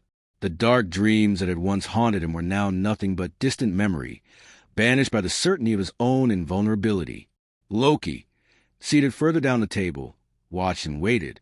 He had learned patience in his long existence, and he knew that information was best gathered when defenses were lowered by comfort and celebration. Tonight, with the gods relaxed and convivial, might be the perfect time to satisfy his growing curiosity about the completeness of Frigg's protection. Rising from his seat with casual grace, Loki made his way through the crowded hall toward the high table. He paused to exchange pleasantries with various gods along the way, playing the part of the genial companion, the loyal friend celebrating another's good fortune. By the time he reached Frigg's side, he appeared to be nothing more than a well-wisher eager to congratulate the queen on her remarkable achievement. "My Lady Frigg," he said with a bow that was perfectly calculated between respect and familiarity, "I find myself constantly amazed by what you accomplished in protecting our dear Baldur. To think that you gained O's from every single thing in creation. It staggers the mind. Surely it was the greatest feat of diplomacy and magic in the history of the 9 realms." Frigg smiled at the praise, though something in Loki's tone made her slightly wary. She had known him long enough to recognize when he was leading toward some point. "You are kind to say so, Loki, though I must admit, it was love that drove me rather than any particular skill. A mother's desperation can accomplish much." "Indeed it can," Loki agreed. "And how thorough you were. I've heard tell that you spoke to every god and giant, every elf and dwarf, every human and animal, every plant and stone, every force of nature itself. Truly remarkable." He paused, as if struck by a sudden thought. "Though I suppose, in such a vast undertaking, there might have been some small thing that seemed too insignificant to bother with." The question seemed innocent enough, almost admiring in its implication that Frigg's work had been so comprehensive that only the most trivial details could possibly have been overlooked. Yet Frigg felt a chill of unease, though she could not have said why. "I was very careful," she said slowly. I sought out everything that could possibly pose a threat to my son. Of course you were, Loki said smoothly. I meant no criticism. Quite the opposite. I'm simply in awe of the scope of your achievement. To think of every possible danger, to track down every potential threat. He let his voice trail off, then brightened as if suddenly remembering something. Though now that I think of it, I did notice a small plant growing on the eastern wall of Valhalla yesterday. Mistletoe, I believe it was. Such a tiny, harmless thing. I don't suppose you bothered with something so insignificant. Frigg's blood turned to ice in her veins. In all her months of travel, in all her careful cataloging of every possible threat, she had indeed overlooked the mistletoe. It had seemed so obviously harmless, a small parasitic plant that grew on trees, producing nothing but tiny white berries and causing no harm to anything. It was weak, soft, without thorn or poison, incapable of growing large enough to be fashioned into any kind of weapon. What possible threat could such a thing pose to a god? She opened her mouth to lie, to claim that of course she had gained those from the mistletoe as well. But Loki was watching her face with the intensity of a hunting hawk, and she realized that her expression had already betrayed the truth. Such a small thing, Loki continued, his voice still light and conversational, though his eyes had grown sharp as flint. Hardly worth mentioning, really. After all, what harm could mistletoe possibly do to anyone? Frigg forced herself to smile, though it felt like her face might crack from the effort. You're absolutely right, she said, her voice strained. Mistletoe is so weak and harmless that it seemed unnecessary to include among the odes. Perhaps I was overly cautious with everything else, but surely one cannot be too careful when protecting one's child. Surely not, Loki agreed, but his smile had taken on a quality that made Frigg's skin crawl. Well, I should return to my seat. Please give my regards to Balder. Tell him how much I admire his invulnerability. As Loki melted back into crowd, Frigg sat frozen with horror at what she had just revealed. She tried to tell herself that it didn't matter, that mistletoe was indeed too weak and harmless to pose any real threat. But the cold fear in her heart told a different story. In her quest to protect her son from every possible danger, she had created a single fatal weakness, and she had just revealed that weakness to the one being in all creation who might actually use it against him. She thought of calling Loki back, of trying to undo the damage by extracting an oath from him never to reveal what he had learned. But it was too late. The knowledge was already his, and Frigg knew enough about the trickster god to understand that once he possessed information, it would inevitably be used in whatever way served his purposes best. All she could do now was watch and wait and pray to whatever powers might still listen that her moment of careless honesty would not prove to be her beloved son's doom, the weapon of innocence. In the days that followed the feast, Loki made several casual excursions to the eastern wall of Valhalla, where he had claimed to spot the mistletoe. His ostensible purpose was simple curiosity. He told anyone who asked that he was interested in the plant's unusual growing habits, the way it could flourish on a host tree without soil or roots of its own. Such scholarly pursuits were not uncommon among the gods, and his presence drew no particular attention. What Loki was actually doing was far more sinister. He studied the mistletoe with the intensity of a general planning a siege, noting every detail of its structure and properties. The plant was indeed small and seemingly fragile, its pale green stems barely thicker than a child's finger, its leaves soft and rounded, entirely without thorns or sharp edges. Its berries were tiny white pearls that looked more decorative than dangerous. Yet Loki's analytical mind saw possibilities that others might miss. The wood of the mistletoe, though soft, was remarkably straight-grained and flexible, with the right preparation. With the application of certain magical techniques he had learned in his travels, it could be shaped into something far working in secret during the deep hours of night. Loki carefully harvested several of the straightest mistletoe branches. He carried them to a hidden workshop he maintained in the lower levels of his own hall, a place where he had experimented with various magical projects over the centuries. Here, surrounded by arcane tools and bubbling alchemical apparatus, he began the delicate work of transforming harmless plant matter into an instrument of death. The process required both magical skill and infinite patience. Loki had to strengthen the wood, without changing its essential nature, had to sharpen it while maintaining its appearance of softness. Most crucially, he had to preserve its one vital property, the fact that it had never sworn an oath to protect Balder. This quality was fragile, easily disrupted by too much magical manipulation. The weapon had to remain fundamentally mistletoe, even as it became capable of piercing divine flesh. Night after night, Loki labored over his creation. He whispered ancient spells over the growing dart, fed it drops of his own blood to give it purpose and direction. He tempered it in fires that burned without light, cooled it in waters that flowed upward, sharpened its point on stones that existed only in the spaces between moments. Gradually, the innocent mistletoe branch transformed into something far more sinister. It remained soft to casual touch, still looked like nothing more than a twig that might be plucked from any tree. But now it held within its fibers a malevolent purpose, a hunger for divine blood that pulsed like a heartbeat. When Loki held it up to the light, he could see shadows moving within the pale wood, shadows that seemed to reach toward him with grasping tendrils. The finished dart was a masterpiece of subtle malice. To any casual observer, it would appear to be nothing more than a small stick, perhaps broken off from some larger branch. Even the gods, with their enhanced senses and magical perception, would see only harmless plant matter. Yet Loki knew better. This innocent-looking twig now possessed the power to kill a god, the one god who believed himself untouchable.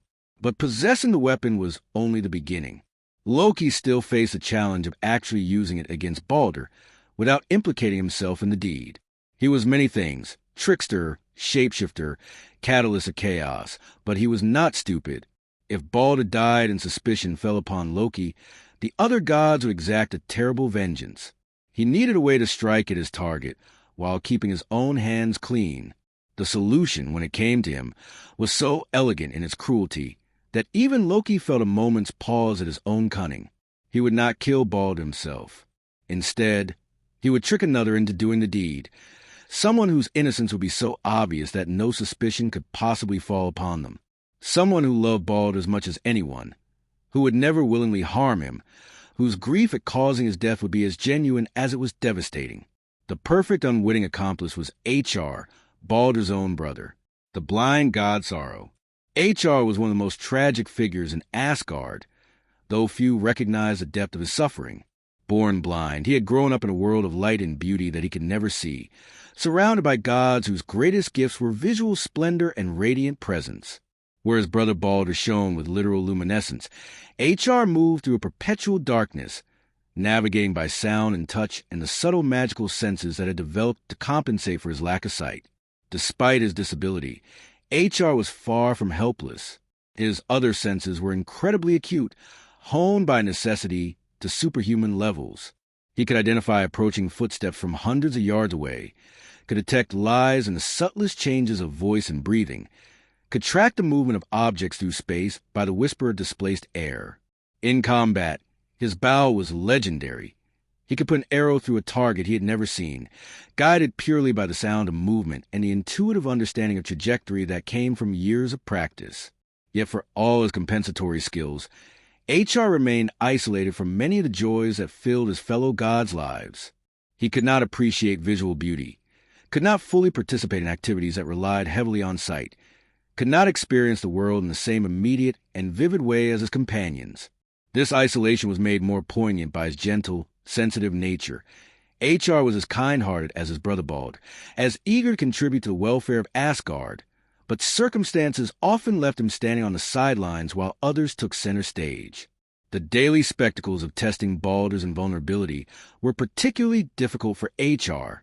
He could hear the laughter, could sense the joy and excitement that filled the courtyard, could feel the festive atmosphere that surrounded these gatherings. But he could not see what everyone else was seeing, could not witness the miraculous way weapons turn aside from his brother's form, could not observe the expressions of wonder and delight on the faces of gods and visitors alike. More painfully, Hr found himself excluded from participation in the games. The other gods would hurl spears and shoot arrows, would cast magical fire and summon supernatural storms, all in the joyous knowledge that their attacks would harmlessly deflect from Balder's protective form. But no one thought to invite the blind god to join in. Perhaps they feared he might accidentally cause them harm through his inability to see. Perhaps they simply forgot about him in their enthusiasm. Either way, HR was left to stand at the edge of the courtyard, listen to others enjoy themselves while he remained isolated and alone. The exclusion stung more deeply than HR would ever admit. He loved his brother dearly, truly rejoiced in Baldur's safety and happiness.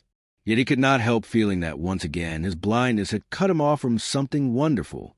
Once again, he was the god who stood apart, the one who could not fully participate in the joy that surrounded him. It was this painful isolation that Loki recognized and prepared to exploit, the final deception. Loki approached HR on a day when the courtyard games had been particularly elaborate and joyous.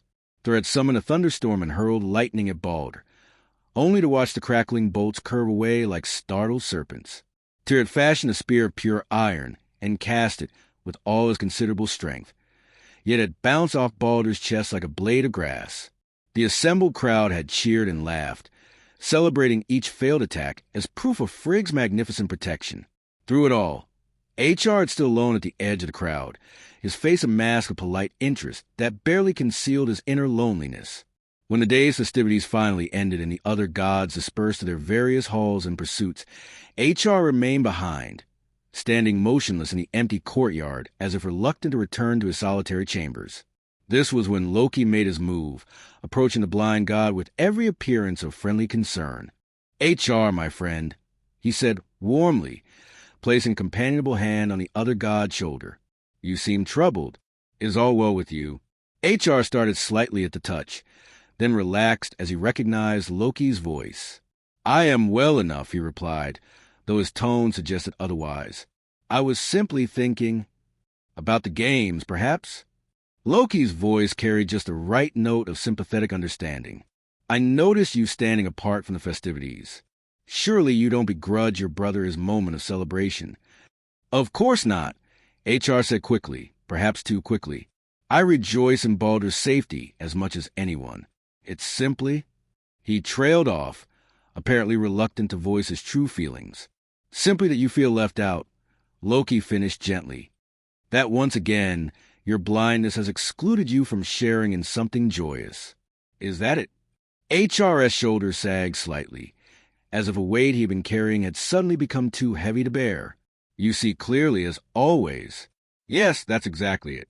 Everyone else gets to participate, gets to test their strength and skill against Baldur protection.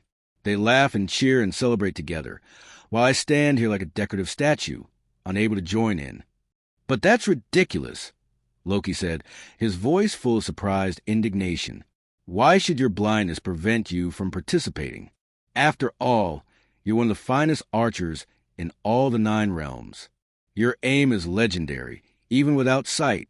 If anything, you should be more welcome in these games than most of the others. You think so? HR asked, a note of hope creeping into his voice. I know so, Loki replied firmly. In fact, I think it's shameful that no one has invited you to join in. They're so caught up in their own enjoyment that they've forgotten about you entirely. But I haven't forgotten, my friend, and I think it's time you took your rightful place among the participants. HR turned his sightless eyes toward Loki, and for a moment the trickster felt a pang of something that might have been guilt. The blind god's face was so full of gratitude, so touched by what he believed to be genuine friendship and consideration. You truly think I should join in? I think you have every right to, Loki said, his voice warm with false sincerity. More than that, I think Baldur would be honored to have his own brother test his protection. What could be more fitting than that? Yes, HR said slowly, the idea taking hold in his mind. Yes, you're right. I am his brother. I love him as much as anyone here. Why shouldn't I be allowed to celebrate his invulnerability alongside the others? Exactly, Loki agreed. And I'll tell you what, I'll help you. Tomorrow, when the games begin again, I'll guide your aim. With my eyes and your skill combined, you'll make a shot that will be talked about for ages. Baldur will be delighted, and you'll finally get the recognition you deserve. The offer seemed so generous, so considerate, that HR felt tears prick at his sightless eyes.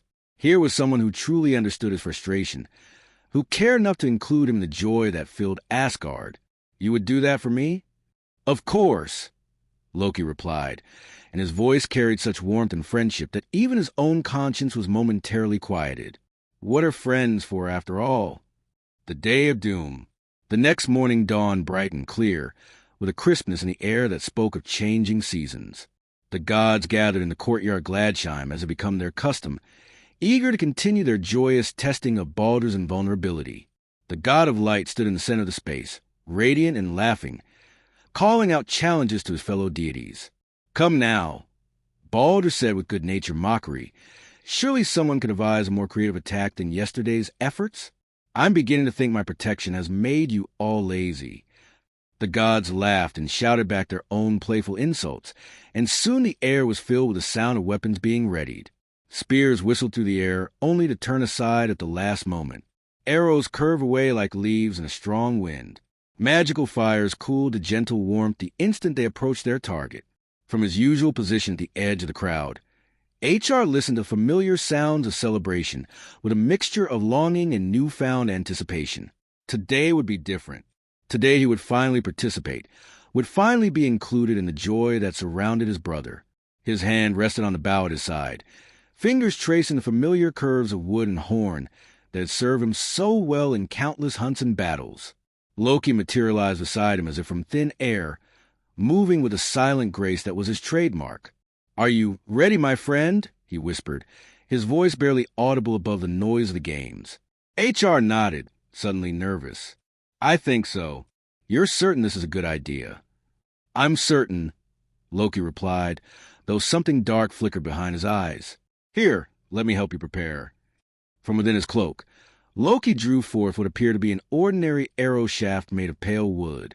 To H.R.'s enhanced senses, it felt like any other piece of carved timber, smooth, straight, properly weighted for flight.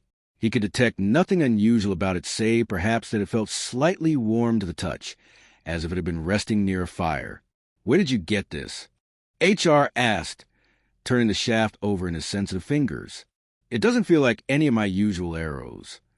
"I had it specially made for this occasion," Loki said smoothly. "The craftsmanship is quite extraordinary. It should fly truer than any arrow you've ever shot. Here, let me help you knock it." With Loki's guidance, H.R. fitted the mysterious arrow to his bowstring. The weight felt perfect in his hands, the balance exactly right. His enhanced senses detected the subtle shift in the crowd's attention as gods began to notice that the blind god was preparing to participate in their games. "H.R." Baldur's voice carried clearly across the courtyard, filled with surprise and pleasure. "Brother, are you going to join us at last? Wonderful. I was beginning to think you disapproved of our little celebration." "Never, brother," H.R. called back, his voice steady despite the nervous flutter in his chest. "I merely needed the right encouragement to participate." "Then shoot away." Baldur laughed. "Though I warn you, you'll have no better luck than anyone else. Mother's protection is quite thorough." The crowd grew quiet as H.R. raised his bow, the festive atmosphere suddenly charged with this was something new, something they hadn't seen before, the legendary archer taking a shot at the invulnerable god. Many of the assembled deities leaned forward eagerly, curious to see how the blind god's famous accuracy would fare against Baldur's magical protection. "A little to the left," Loki whispered in H.R.'s ear, his voice so soft that only the blind god could hear it. "Now up just a fraction. Perfect. Now draw back, steady." H.R.'s powerful arms pulled the bowstring taut. The pale arrow knocked and ready. For a moment he hesitated, some instinct warning him that something was wrong. The arrow felt different somehow, not just warm but almost alive, as if it were eager to be released. There was a quality to the silence around him that seemed strange, expectant in a way that went beyond mere curiosity. But before he could analyze these warning signs further, Loki's voice whispered urgently in his ear. "Now, H.R. Shoot now while your aim is perfect." Without conscious thought, responding to a lifetime of training and the trusted guidance of his friend, H.R. released a string, the death of light. The arrow flew with impossible accuracy, cutting through the air like a shaft of concentrated purpose. Those watching expected to see it curve away at the last moment. to watch it join the growing pile of harmless missiles that had bounced off Baldur's protective form. Some of the gods were already beginning to smile, preparing to cheer for HRS participation even as they anticipated the familiar sight of projectile deflecting harmlessly away. Instead, the pale arrow struck Baldur directly in the chest with sound like thunder, or perhaps like the world breaking in half. The effect was instantaneous and devastating. Baldur's radiant form convulsed as the mistletoe dart pierced his divine flesh, driving deep into his heart. His light, that constant golden glow that had illuminated Asgard for countless ages, flickered once and then went out forever. He staggered backward, looking down at the pale shaft protruding from his chest with an expression of complete bewilderment. I don't understand," he gasped, his voice already growing weak. Golden blood, the ichor of the gods, began to flow from around the wound, staining his perfect garments. "How is this possible?" Mother said. She said everything had sworn. The courtyard erupted in chaos. Gods rushed forward from every direction, but even as they ran toward their fallen companion, they could see that it was too late. Baldur's knees buckled, and he fell heavily to the stone pavement. His breathing came in short, ragged gasps, and his eyes, those eyes that had held the warmth of summer skies, were already growing dim. "Baldur!" Odin's voice cracked like a whip across the courtyard as the All-Father materialized beside his dying son. The greatest of the gods, who had faced giants and dragons and the prospect of Ragnarok itself with stoic determination, fell to his knees beside Baldur's prone form, his face twisted with grief and disbelief. Frigg arrived moments later, her anguished scream piercing the air like a blade. She threw herself down beside her son, her hands hovering over the wound as if she could somehow push the life back into his failing body. "No," she whispered, then louder, "No, this cannot be." Everything swore to protect him, everything. But even as she spoke, Frigg's eyes fell upon the pale shaft of the arrow, and recognition dawned like a terrible sunrise. Mistletoe, the one thing she had overlooked, the single gap in her comprehensive protection. Her small oversight had become the instrument of her beloved son's doom. Baldur's hand reached up weakly, grasping at the air until Odin caught it in his own. "Father," he whispered, his voice barely audible. "I'm sorry. I thought I was safe." "You were not at fault, my son," Odin replied, his voice breaking. "The fault lies elsewhere." Around them, the other gods stood frozen in shock and horror. Thor's mighty hammer hung forgotten at his side. Tyr's face was white as bone. Heimdall's all-seeing eyes were filled with tears. Even the visiting elves and dwarves stood motionless, unable to process what they were witnessing. But it was HR who suffered the greatest torment of all. The blind god stood exactly where he had been when he released the arrow, his bow still in his hands, his face a mask of absolute devastation. He understood what had happened, understood that somehow, impossibly, his shot had not been turned aside like all the others. He had killed his own brother, the one person in all the 9 realms he loved more than life itself. "What have I done?" he whispered, his voice cracking with horror. "Baldur, forgive me, I never meant. I thought you were protected. I thought it was safe." But Baldur could no longer answer. With one final, shuddering breath, the god of light closed his eyes forever. The golden radiance that had been his essence faded completely, leaving behind only an ordinary divine corpse and a pale arrow shaft that seemed to glow with malevolent satisfaction. The silence that followed was absolute, as if the entire cosmos had paused to mourn. Then Frigg's anguished wail rose into the air, a sound of such pure grief that it seemed to crack the very foundations of Asgard itself. The accusation.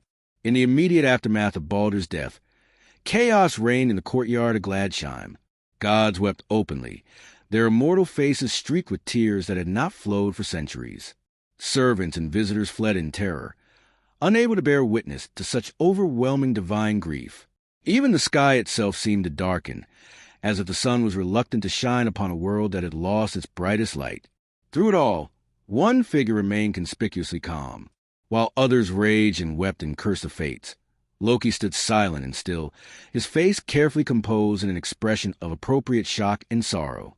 To casual observation, he appeared as devastated as anyone by the tragedy that had just unfolded. Only someone looking very closely might have noticed a glitter of satisfaction deep in his eyes, or the way his lips twitched as if suppressing a smile. But among the gods, there are those trained to notice such details.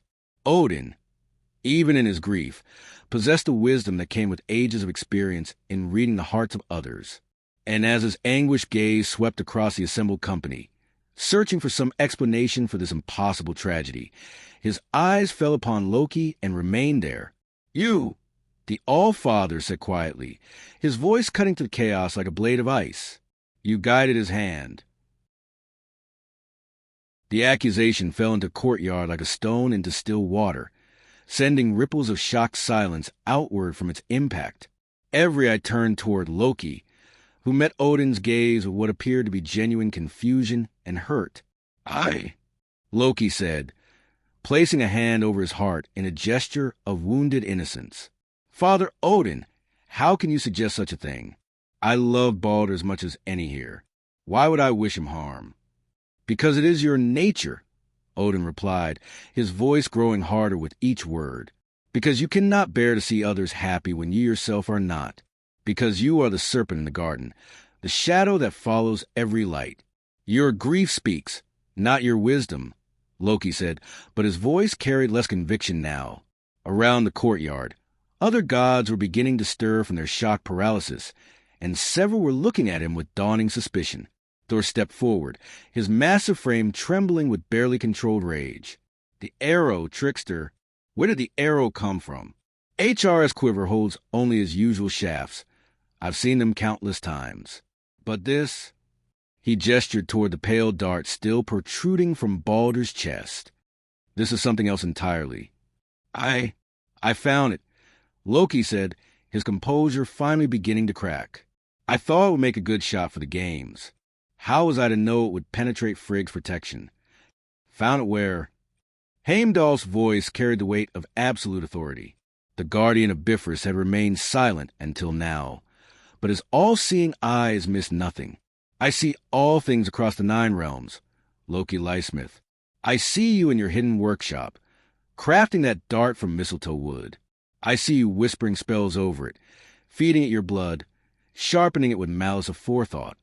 The final pretense fell away from Loki's face like a discarded mask. Caught in an absolute lie by one whose vision could not be fooled, he abandoned his pose of innocence and straightened to his full height, his expression shifting from false grief to cold defiance. "Very well," he said, his voice now carrying the silky smoothness that had always marked his most dangerous moments.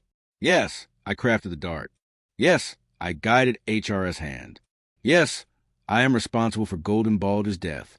Are you satisfied now with your accusations?" The admission hit the assembled gods like a physical blow. Several staggered backward, unable to believe what they were hearing.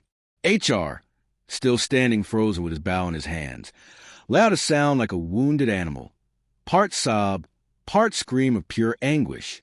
"You used me," he whispered, his voice breaking. "You made me the instrument of my own brother's murder."